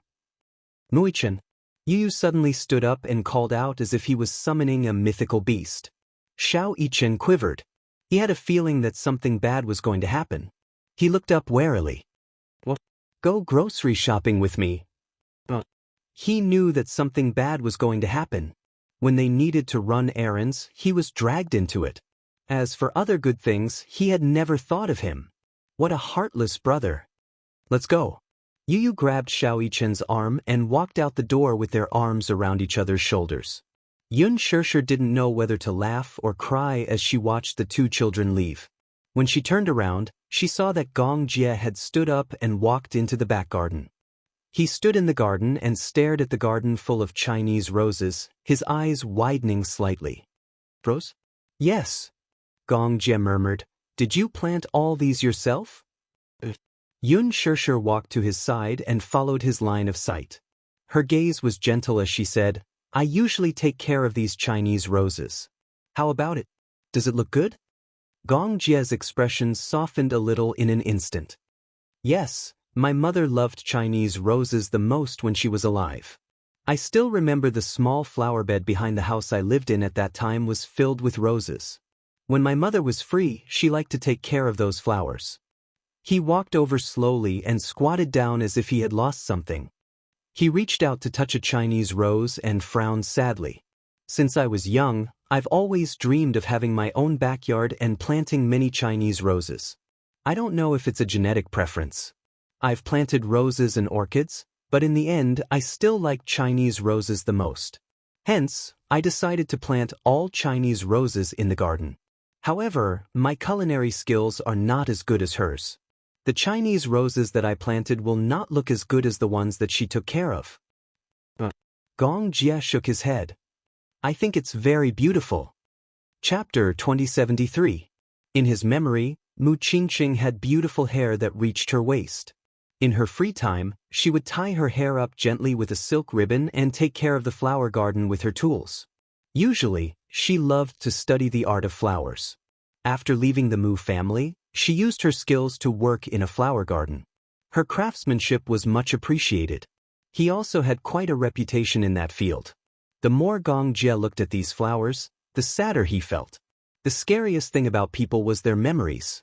The more beautiful the memories were, the more painful it was to lose them. The scene in his memory suddenly shattered. When Gong Jie came back to his senses, he was shocked to find that a tear had fallen from the corner of his eye. Why was he crying? He had never shed a tear in more than 10 years. He had thought that his heart had become as hard as a rock. Little did he know that he still had a soft spot in his heart. Xianxia looked at him helplessly. Looking at his slightly wet eyes, she hurriedly wiped them away for him. Xiao Jie. Gong Jie's lips curled into a smile. Beautiful scenery doesn't last forever. Xianxia was stunned and sighed in her heart.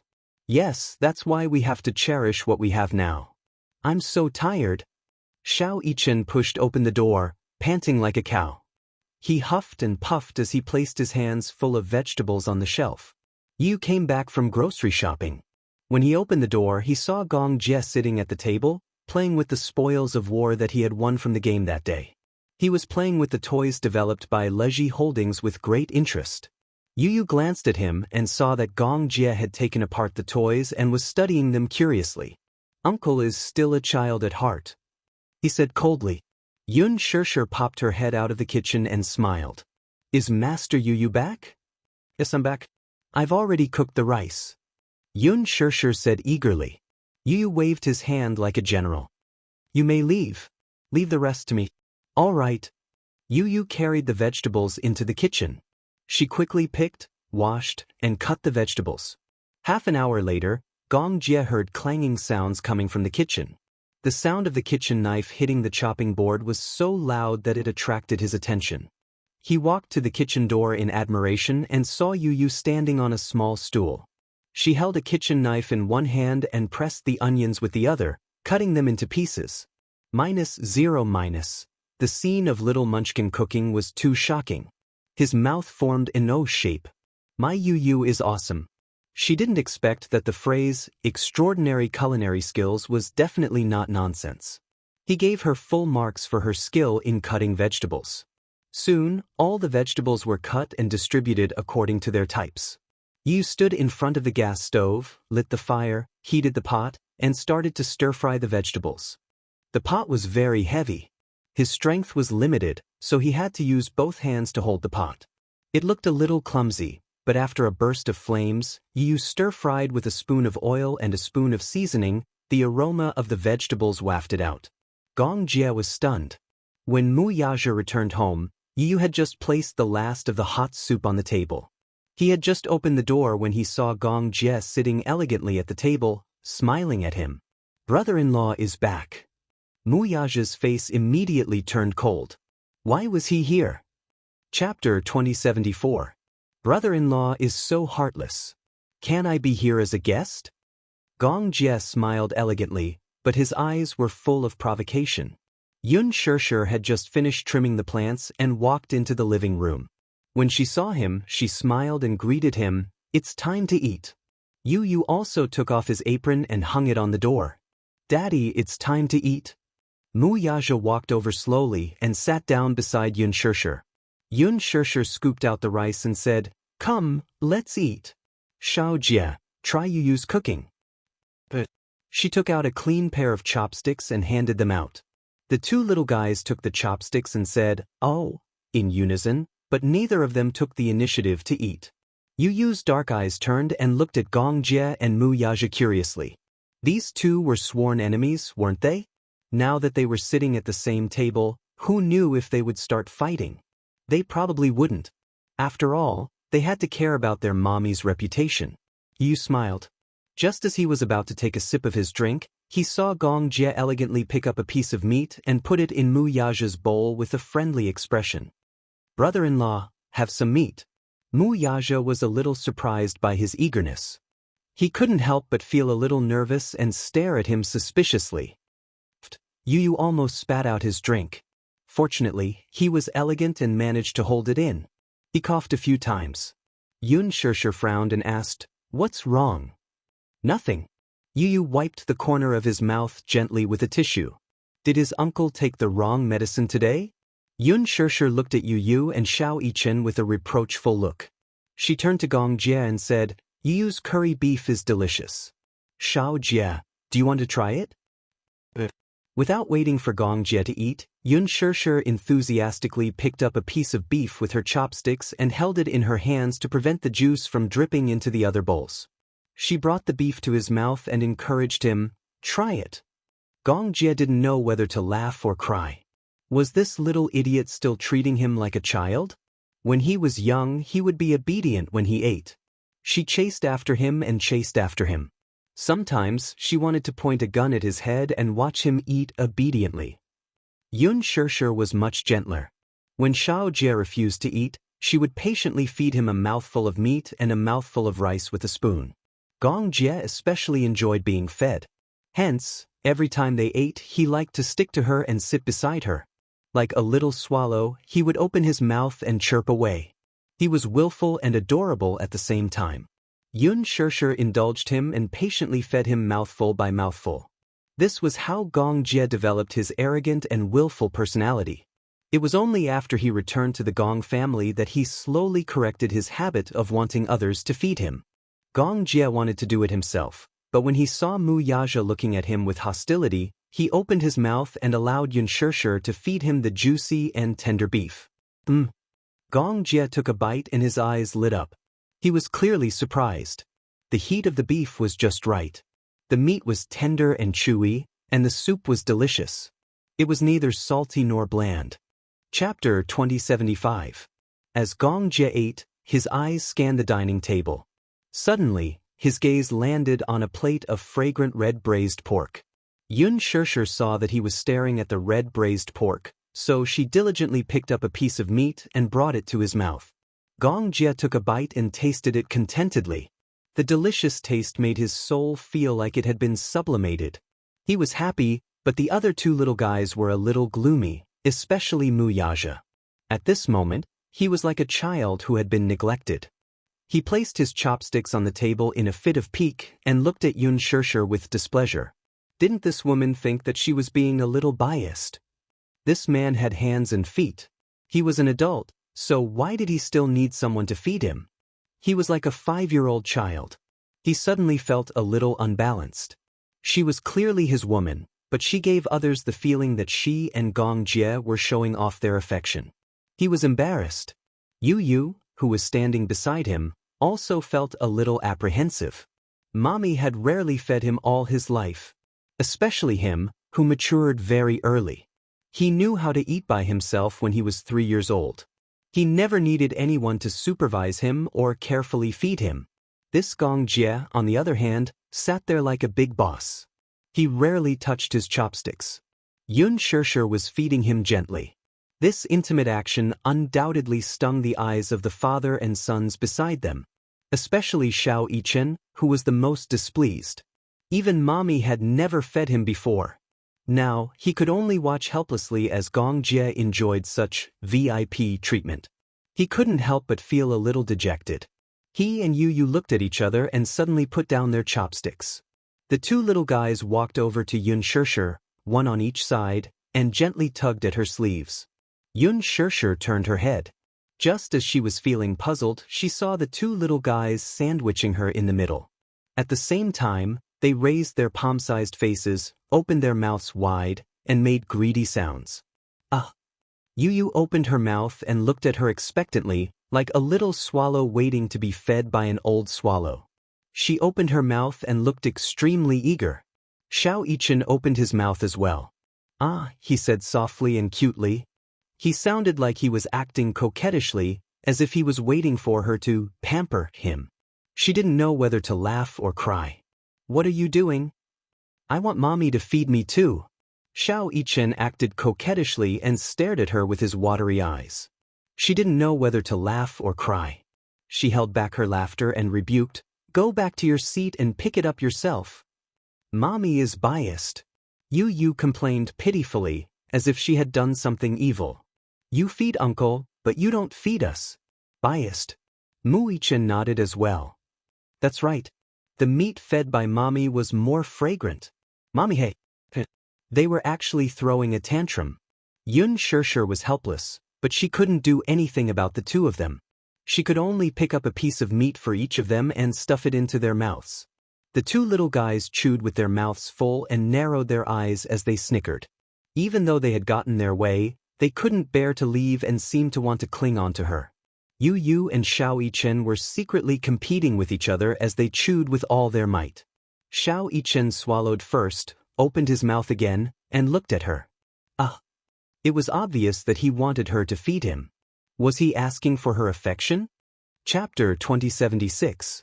The moment Xianxia saw him acting coquettishly and pestering her to feed him, she immediately understood what was going on.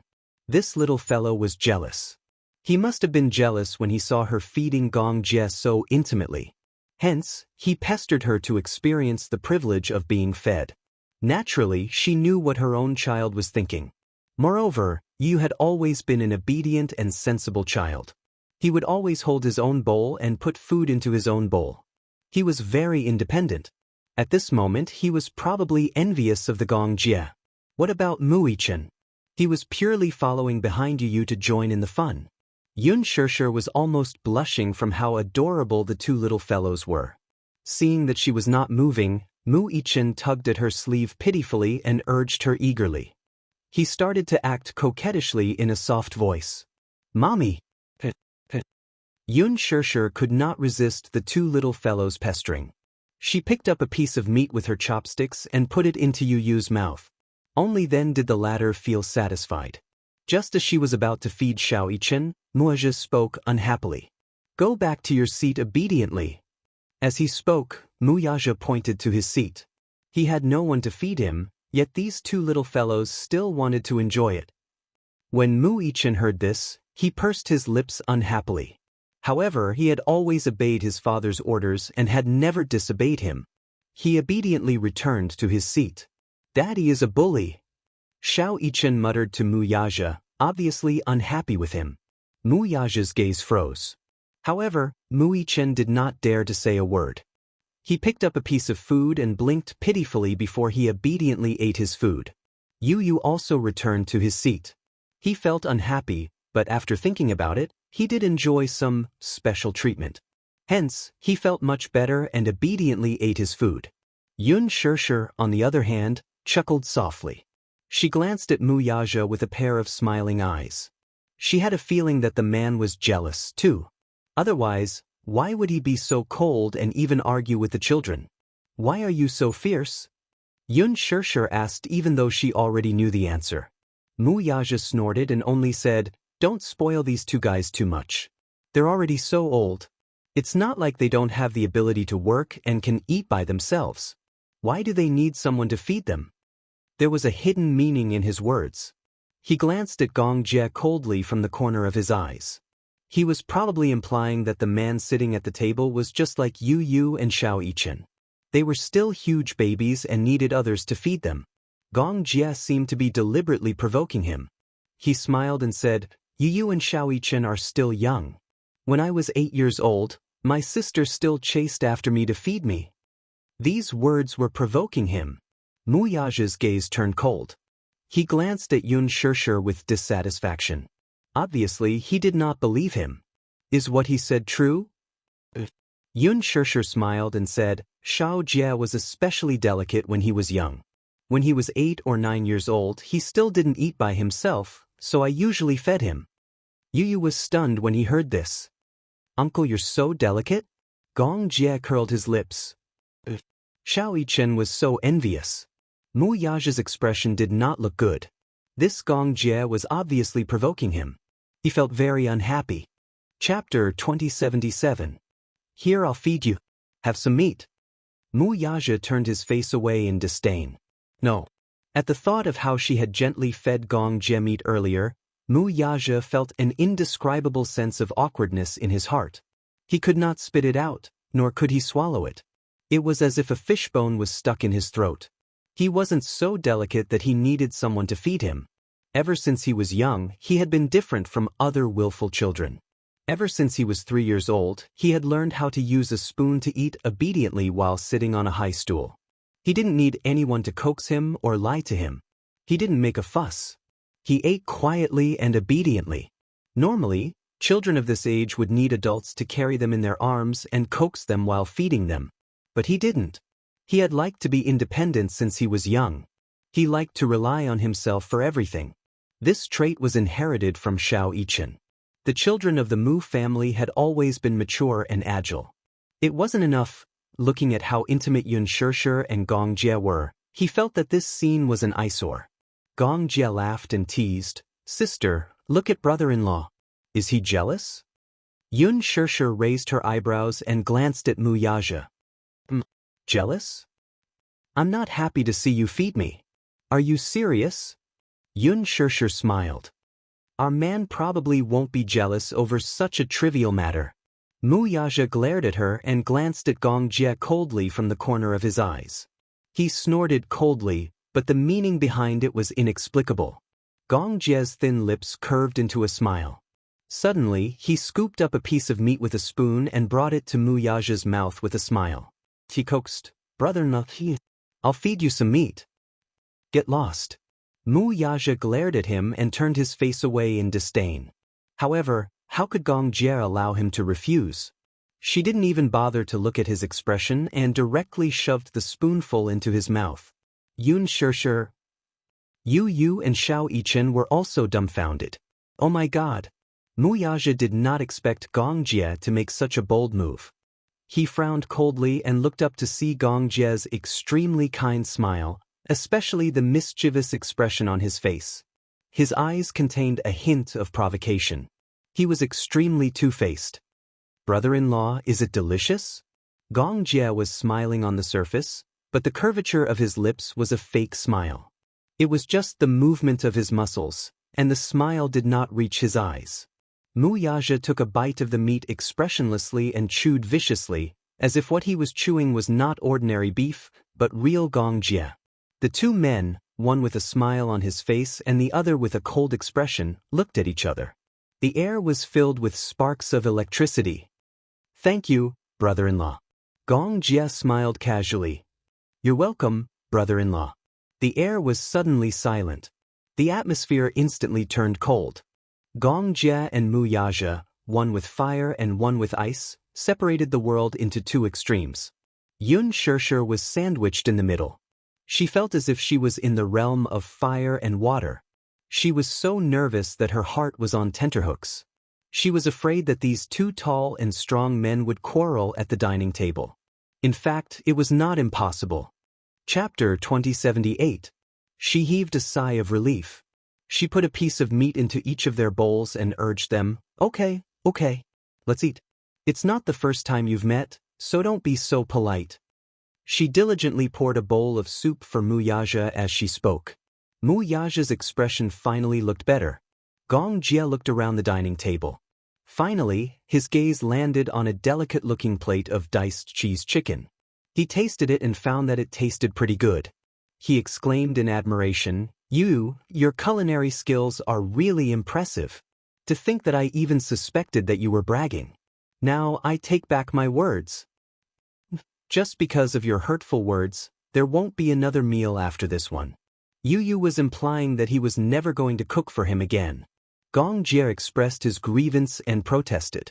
However, Yu smiled elegantly and said, Your protest is overruled. Xianxia noticed that Gong Jie was getting more and more diligent. She secretly observed him and realized that he was more interested in diced cheese chicken. However, this was the first time Yu had made this dish. She wondered if the little guy had invented it or if he had learned another famous dish.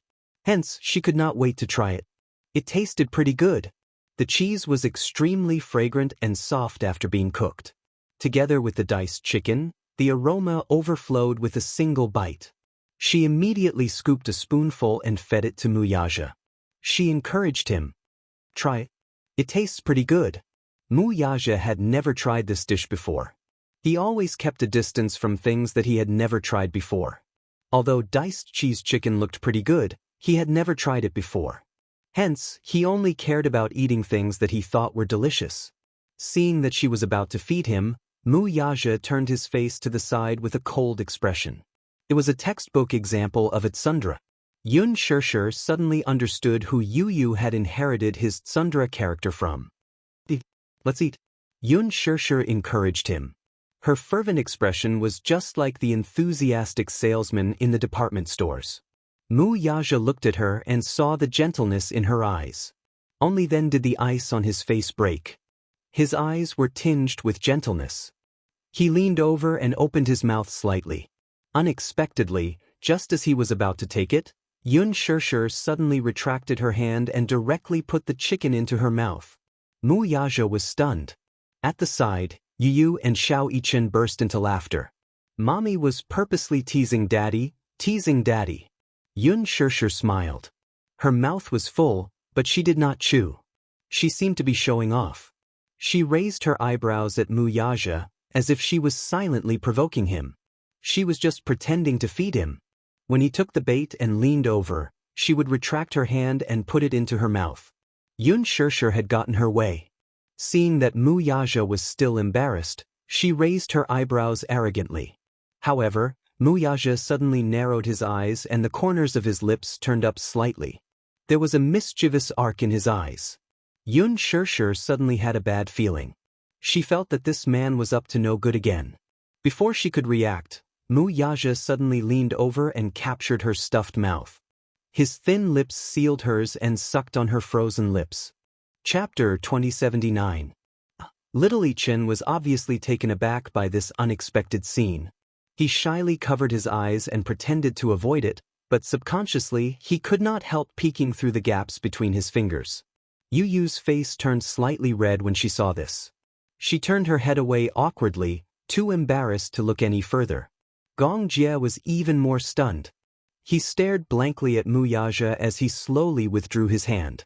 The corners of his lips twitched involuntarily as he stared in bewilderment.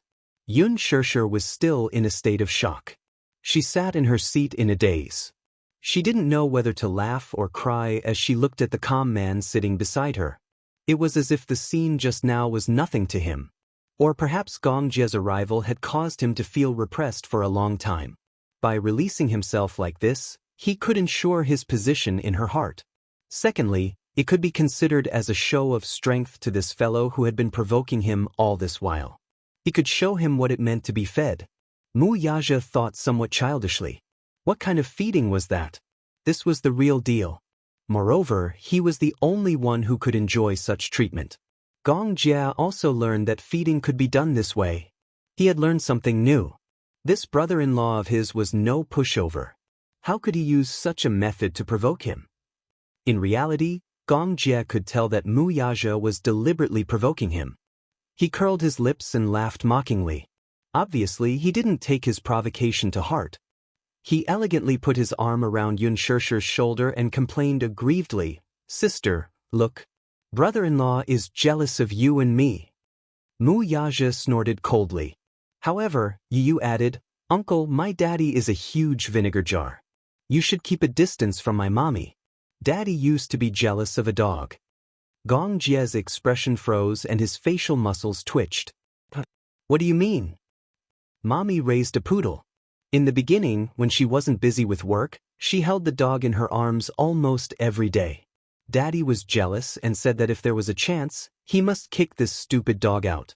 Piff! Xianxia covered her mouth and snickered.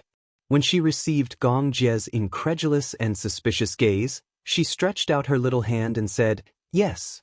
I can testify that there is such a thing. Wuxia, on the other hand, drank a mouthful of soup in a serious manner, as if he didn't feel that this was a shameful thing. Instead, he was dignified and had an expression that said, "So what? I'm just jealous." Everyone fell silent. In fact, Xianxia really wanted to say, what did she mean by, "Daddy is a super big vinegar jar"? You too. You were just as jealous of that dog as Daddy was. You also said that you wanted to kick that dog out of the house. You were the one who said that. And Uncle, you're also a jealous demon, okay? The whole family was like this, and he was the most normal one. After dinner, Xianxia didn't plan to stay any longer. He still had things to do and had to leave for North America the next day. He needed to make some adjustments today, so he was in a hurry to leave after dinner. Xianxia offered to send him off. Wuxia looked displeased. Fortunately, Yu understood and immediately pulled Wuxia and Xianxia out for a walk.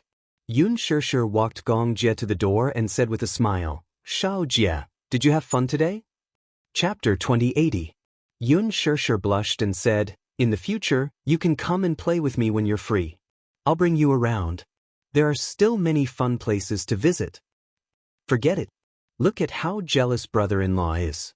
I'm afraid there won't be many opportunities like this in the future. Why bother with him? Xianxia was annoyed. Xianxia was silent for a moment. Suddenly he said slowly, "Brother-in-law is a born aristocrat.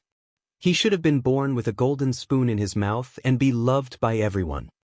During dinner, he observed this man from a close distance. Even during dinner, his every movement was noble and elegant, just like a gentleman. Only a born aristocrat would be like this. The Gong and Mu families were different. The Gong family was a huge interest group with a vast territory. It was one of the top wealthy families in the world. The Mu family was a century-old aristocrat. Their family had stood tall for 100 years and their glory had lasted for half a century. This was unprecedented and would not be replicated in the future. Even the change of a dynasty in 100 years was nothing. Moreover, it was not easy for a family to last for 100 years. Probably since he was born, he did not have to worry about food or clothing. The arrogance in his bones was like that of royalty. He was worried that his sister would be wronged if she was with him. However, he had no right to interfere in matters of the heart. There was no leeway. Xianxia's lips curled into a smile. Suddenly, he grabbed her by the back of her neck and planted a kiss on her forehead. "Sister, if brother-in-law bullies you, just give me a call anytime."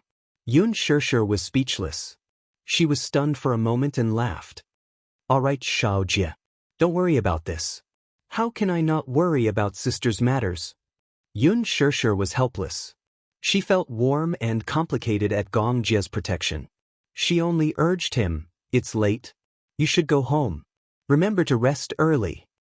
"But good night, sister." Xianxia smiled and got into the car. The car sped off. Xianxia watched the car leave and turned to go home.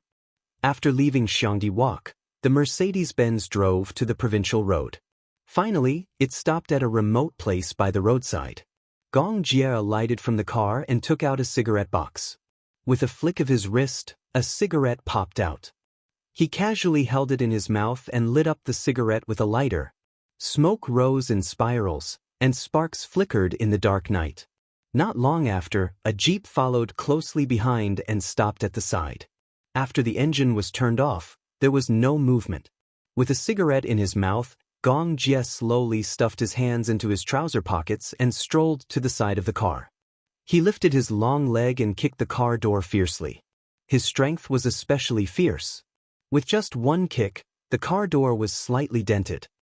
"Get down here," he ordered coldly, and the car door was immediately pushed open. Then, a few well-trained bodyguards came out and stood in a row. Xianxia sized them up expressionlessly and asked coldly, "Who sent you?" Everyone was silent, not making a single sound. "Answer me." Xianxia snorted coldly. His gaze was extremely dangerous. "You have been following me since the day." "Second, young master, we are under the orders of the chief to be on standby at any time and to keep an eye on any possible danger around you. This is the chief's order. We are protecting you." Chapter 2081. Are you sure this is protection and not surveillance? To him, this was not protection, but surveillance. He did not like the feeling of being watched. The bodyguard's expressions froze. One of them replied obediently, "The leader doesn't have any other intentions. He's just worried that you've offended Alman and might be pursued and assassinated. That's why he sent us to guard you."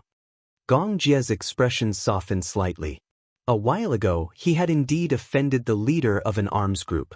The cause of the incident was that he had ruthlessly taken a large portion of the Middle East market from the hands of the arms group tycoon. Taking away a piece of fat meat had undoubtedly angered him. In the arms market, ecological balance was also very important. Today, although the Hurricane Group was already a dominant company, strictly speaking, there was still a 30% share of the market outside. This was not because the Hurricane Group was not capable enough. In fact, Gong Xiaoying had the ability to take the last share under his name. However, the arms market was quite fertile. This 30% market share already included the governments of various countries, as well as many large and small arms groups. If Hurricane Group were to occupy 90% of the market share, it would be a true monopoly in the truest sense of the word. Hurricane Group was bound to be an eyesore to many eyes, and danger lurked everywhere. In order to maintain ecological balance, the Hurricane Group let go of this ambition and took a step back to protect the overall situation. However, a while ago, Gong Jie had snatched a piece of fat meat from the hands of an arms group leader. Gong Xiaoying was worried that he would be in trouble if he was so arrogant, so he sent more people to secretly follow him. Gong Xiaoying thought highly of Gong Jie. The reason why he thought highly of him was not only because of Gong Jie's own ability, but also because of another very important reason. That was, Mu Qingqing's blood flowed in his body. Mu Qingqing was the woman that his father loved the most. He had devoted his entire life to her. This woman definitely occupied the thickest and most important part of his father's life. Because of his mother, as their flesh and blood, his father had poured a lot of effort into him. Gong Jie had returned to the Gong family when he was 9 years old. He had experienced many dangers and bloodshed, and with Gong Xiaoying's strong support, he was able to achieve his current status. Therefore, Gong Xiaoying's heart was extremely biased towards him. However, he was worried that since Gong Xiaoying had sent so many people to guard him, it was inevitable that he would discover some clues. If he discovered the existence of his sister, then it would be a little troublesome. His sister was very happy now. Even if he didn't want to admit it, she had a happy family now. She was simple and happy. He couldn't bear to break this peace. When he thought about how these guys had been following him for so long, they must have grasped Xianxia's whereabouts. He questioned, "Just pretend that you don't know what happened today, do you hear me? If my father asks about it, just tell him that I'm resting in the hotel." "Second young master, what do you mean by this?" Gong Jie grabbed one of them by the collar and said coldly, "Just pretend that you don't know about that woman's whereabouts today. No one is to disturb her. If I find out that you reported this to my father, I'll kill you." Chapter 2082. His aura was very scary. Just a few words, but it was filled with a hair-raising threat. They hurriedly nodded and immediately expressed that they would not make this matter public. "That's good. Go back and tell father that I don't need your protection, understand?" Second young master, understood. Go back. Gong Jie waved his hand to chase them away. The bodyguards meticulously got into the car and then quickly left. He turned around, his gaze deep. When Xianxia returned home, Mu Yazhe had already returned home, but she did not see the two little fellows. She thought that he must have driven the two little fellows out for a walk on the way home and came back first. Mu Yazhe stood on the balcony. It was rare that he was not working in the study. Instead, he just stood there, smoking silently. In the ashtray beside him, there were a few cigarette butts. Xianxia carefully counted them. There were actually quite a few. Today, his smoking addiction seemed to be very strong. One cigarette after another. Things like cigarettes were actually not good. It was harmful to the body. She rarely saw him smoke, especially such a strong one. This was the first time she saw it. Ever since he returned home, she sensitively sensed that he seemed to be in a bad mood today. Something must have happened in the company. Xianxia slowly walked over. Her footsteps were so light that he did not notice when she entered the room. She carefully wrapped her arms around him from behind. Wuxia was startled. Realizing that it was her, he reached out his hand and gently covered the back of her hand. He smiled faintly. "You're back?" Xianxia responded and went around to him. She took his cigarette and put it out in the ashtray. She reproached him, "You're smoking a lot today? Are you in a bad mood? You're still saying no? You definitely wouldn't smoke so much usually." Xianxia could not help but be a little worried. "Did something happen in the company? Why don't you tell me about it? I can give you some advice. What kind of plan can you come up with?" Wuxia lovingly smiled and gently rubbed her head, but his eyes were playful. "Even if I can't give you any advice, I can at least give you some advice." Wuxia smirked and said, "Today, second uncle came to talk to me. He said that if I continue to be entangled with you, he will consider another candidate for the patriarch position." "What do you mean? Don't think too much." Xianxia quickly shook her head. "I won't. Don't worry. If there's anything, just tell me." Wuxia suddenly asked seriously, "Let me ask you first, if I am no longer the lord of the Wuxia, are you still willing to follow me?" Xianxia pondered for a moment. She did not know where he stood on this question.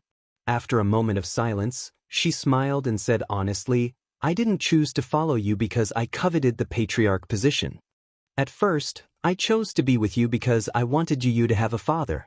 I wanted him to grow up in an environment where he could play the role of a father and accompany him. Secondly, I like you." Wuxia's eyes flickered. He already had this answer in his heart, but now that it came out of her mouth, it gave him great comfort. He knew that this woman was devoted to him, and she did not covet his other identities. He knew this very well. Chapter 2083. Wuxia suddenly said in a deep voice, "The reason why I'm able to become the head of the Mu family is because of my bloodline and second uncle's support. This afternoon, second uncle came to the company and talked to me. It was more of a showdown than a conversation." "A showdown?" "He said that if I continue to be stubborn, he might support someone else to inherit the position of the head of the family. He's very unhappy about my marriage with you." This afternoon, Mu Linfeng went to the Mu group to look for him and had a serious talk with him. His first request was that he immediately divorce Xianxia, a troublesome woman. Secondly, he said that if he was willing to divorce Xianxia, not only would he hand over 10% of his shares, but he would also arrange a marriage for him to marry the princess of the Morocco royal family. This way, not only would the Mu family's status rise, but it would also be a great benefit to him.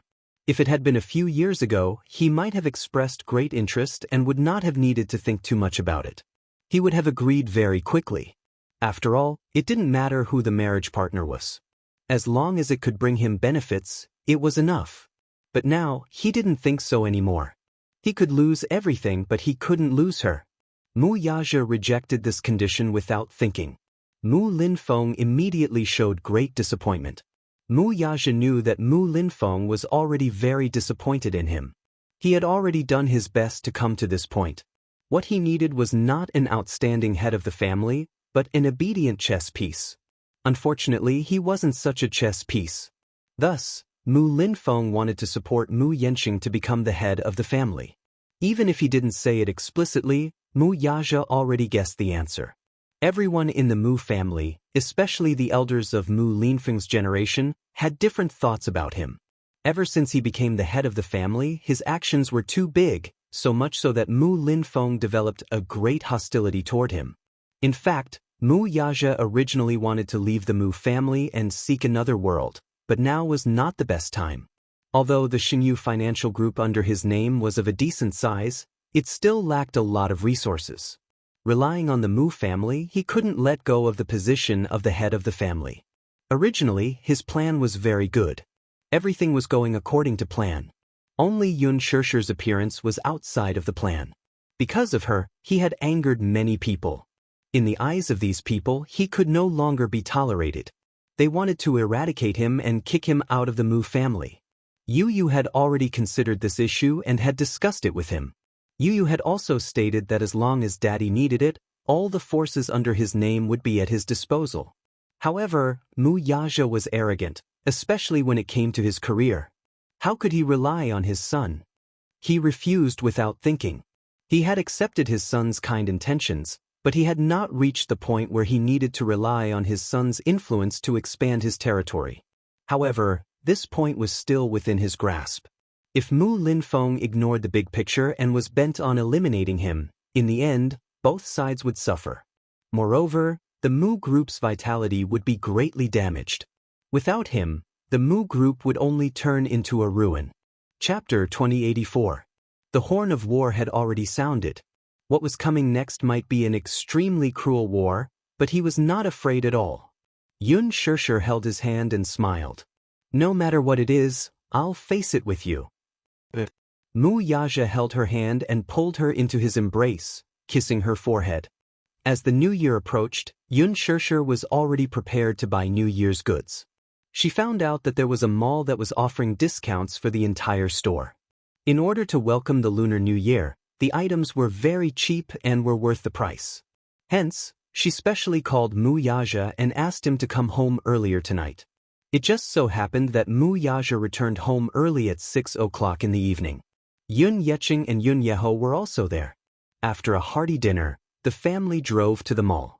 Xianxia had just stepped into the mall when she felt a crow flying over her head.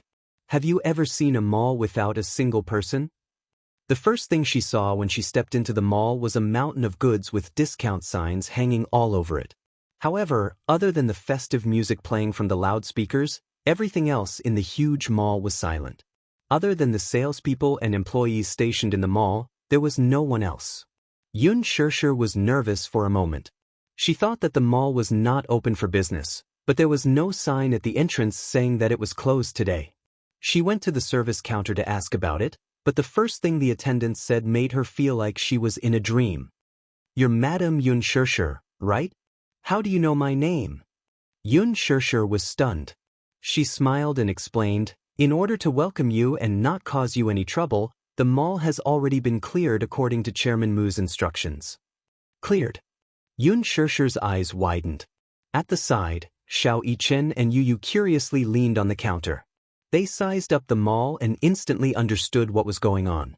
Daddy probably did not like places with too many people, so he ordered the mall's manager to clear the place in advance.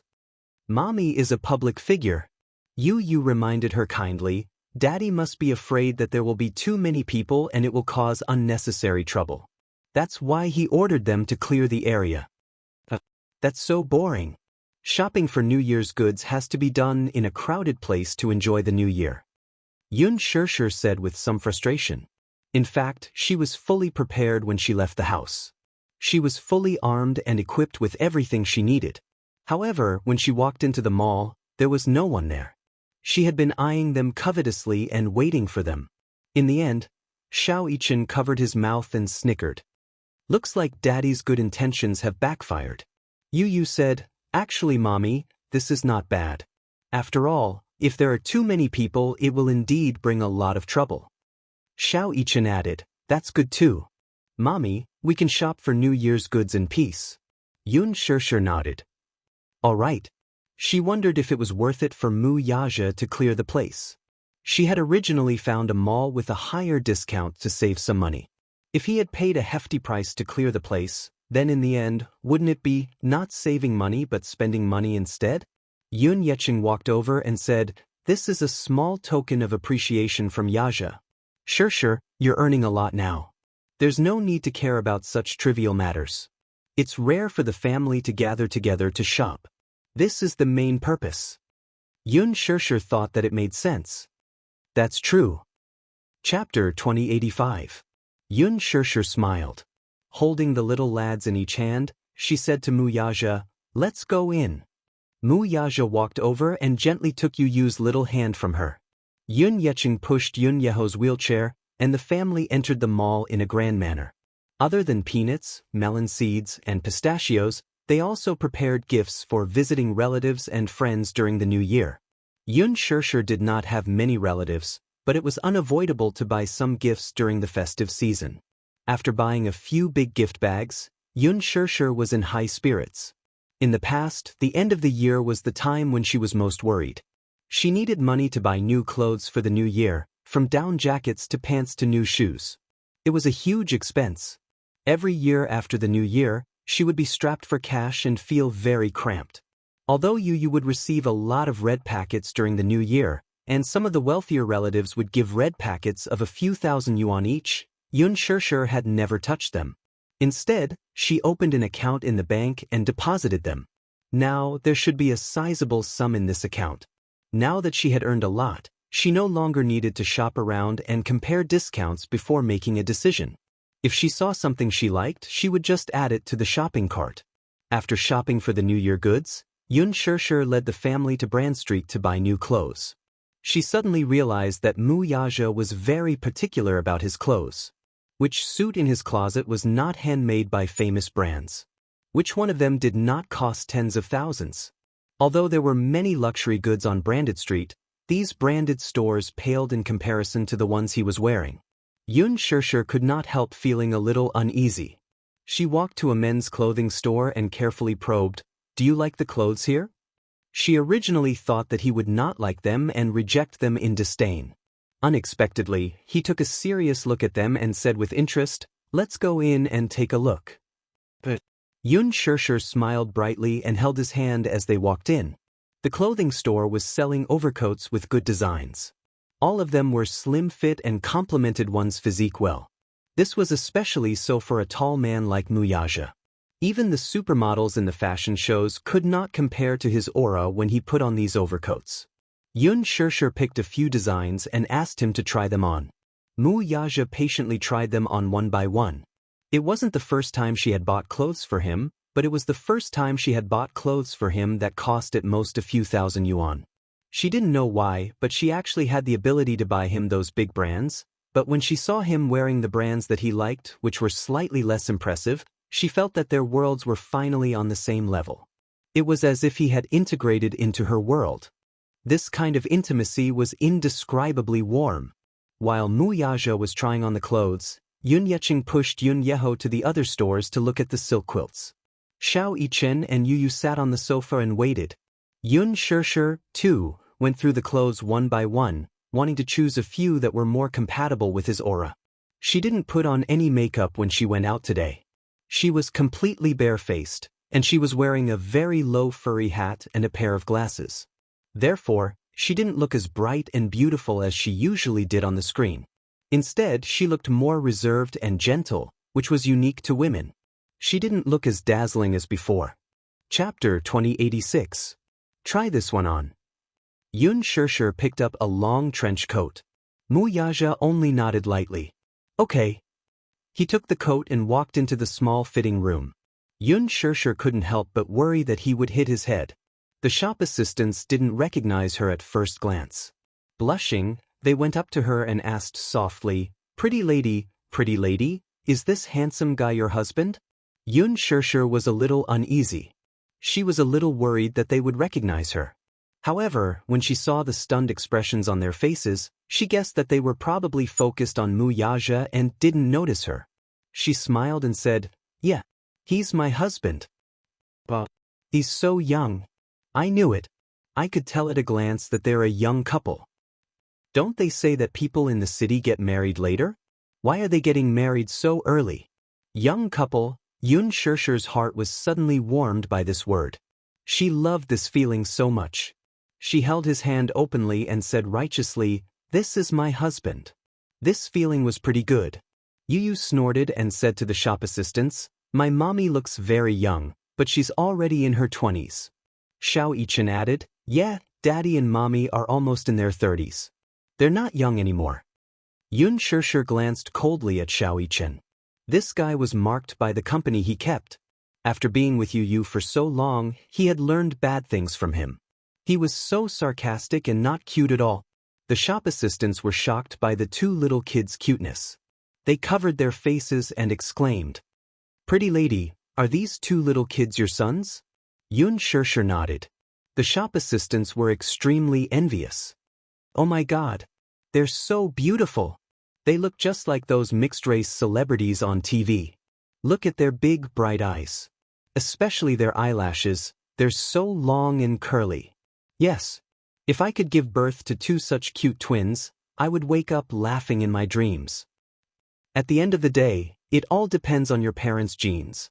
The beauty is so beautiful, and her husband is so handsome. Her baby must be very beautiful.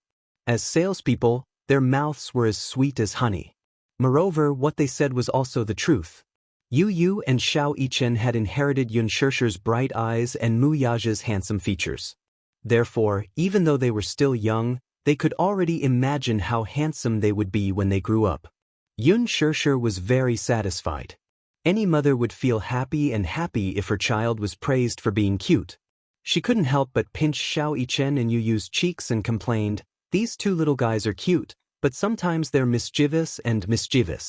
Sometimes he's very naughty and often causes trouble." This shows that the child is smart. It's better for the child to be mischievous. If he's wooden, he won't be cute. One of the shop assistants stared silently at Xianxia for a while and suddenly said in surprise, "Pretty lady, you look like a movie star." She loved watching movies and would often go to the cinema with her classmates after work. However, she said that she looked like a movie star because she would never suspect that the person in front of her was the real deal.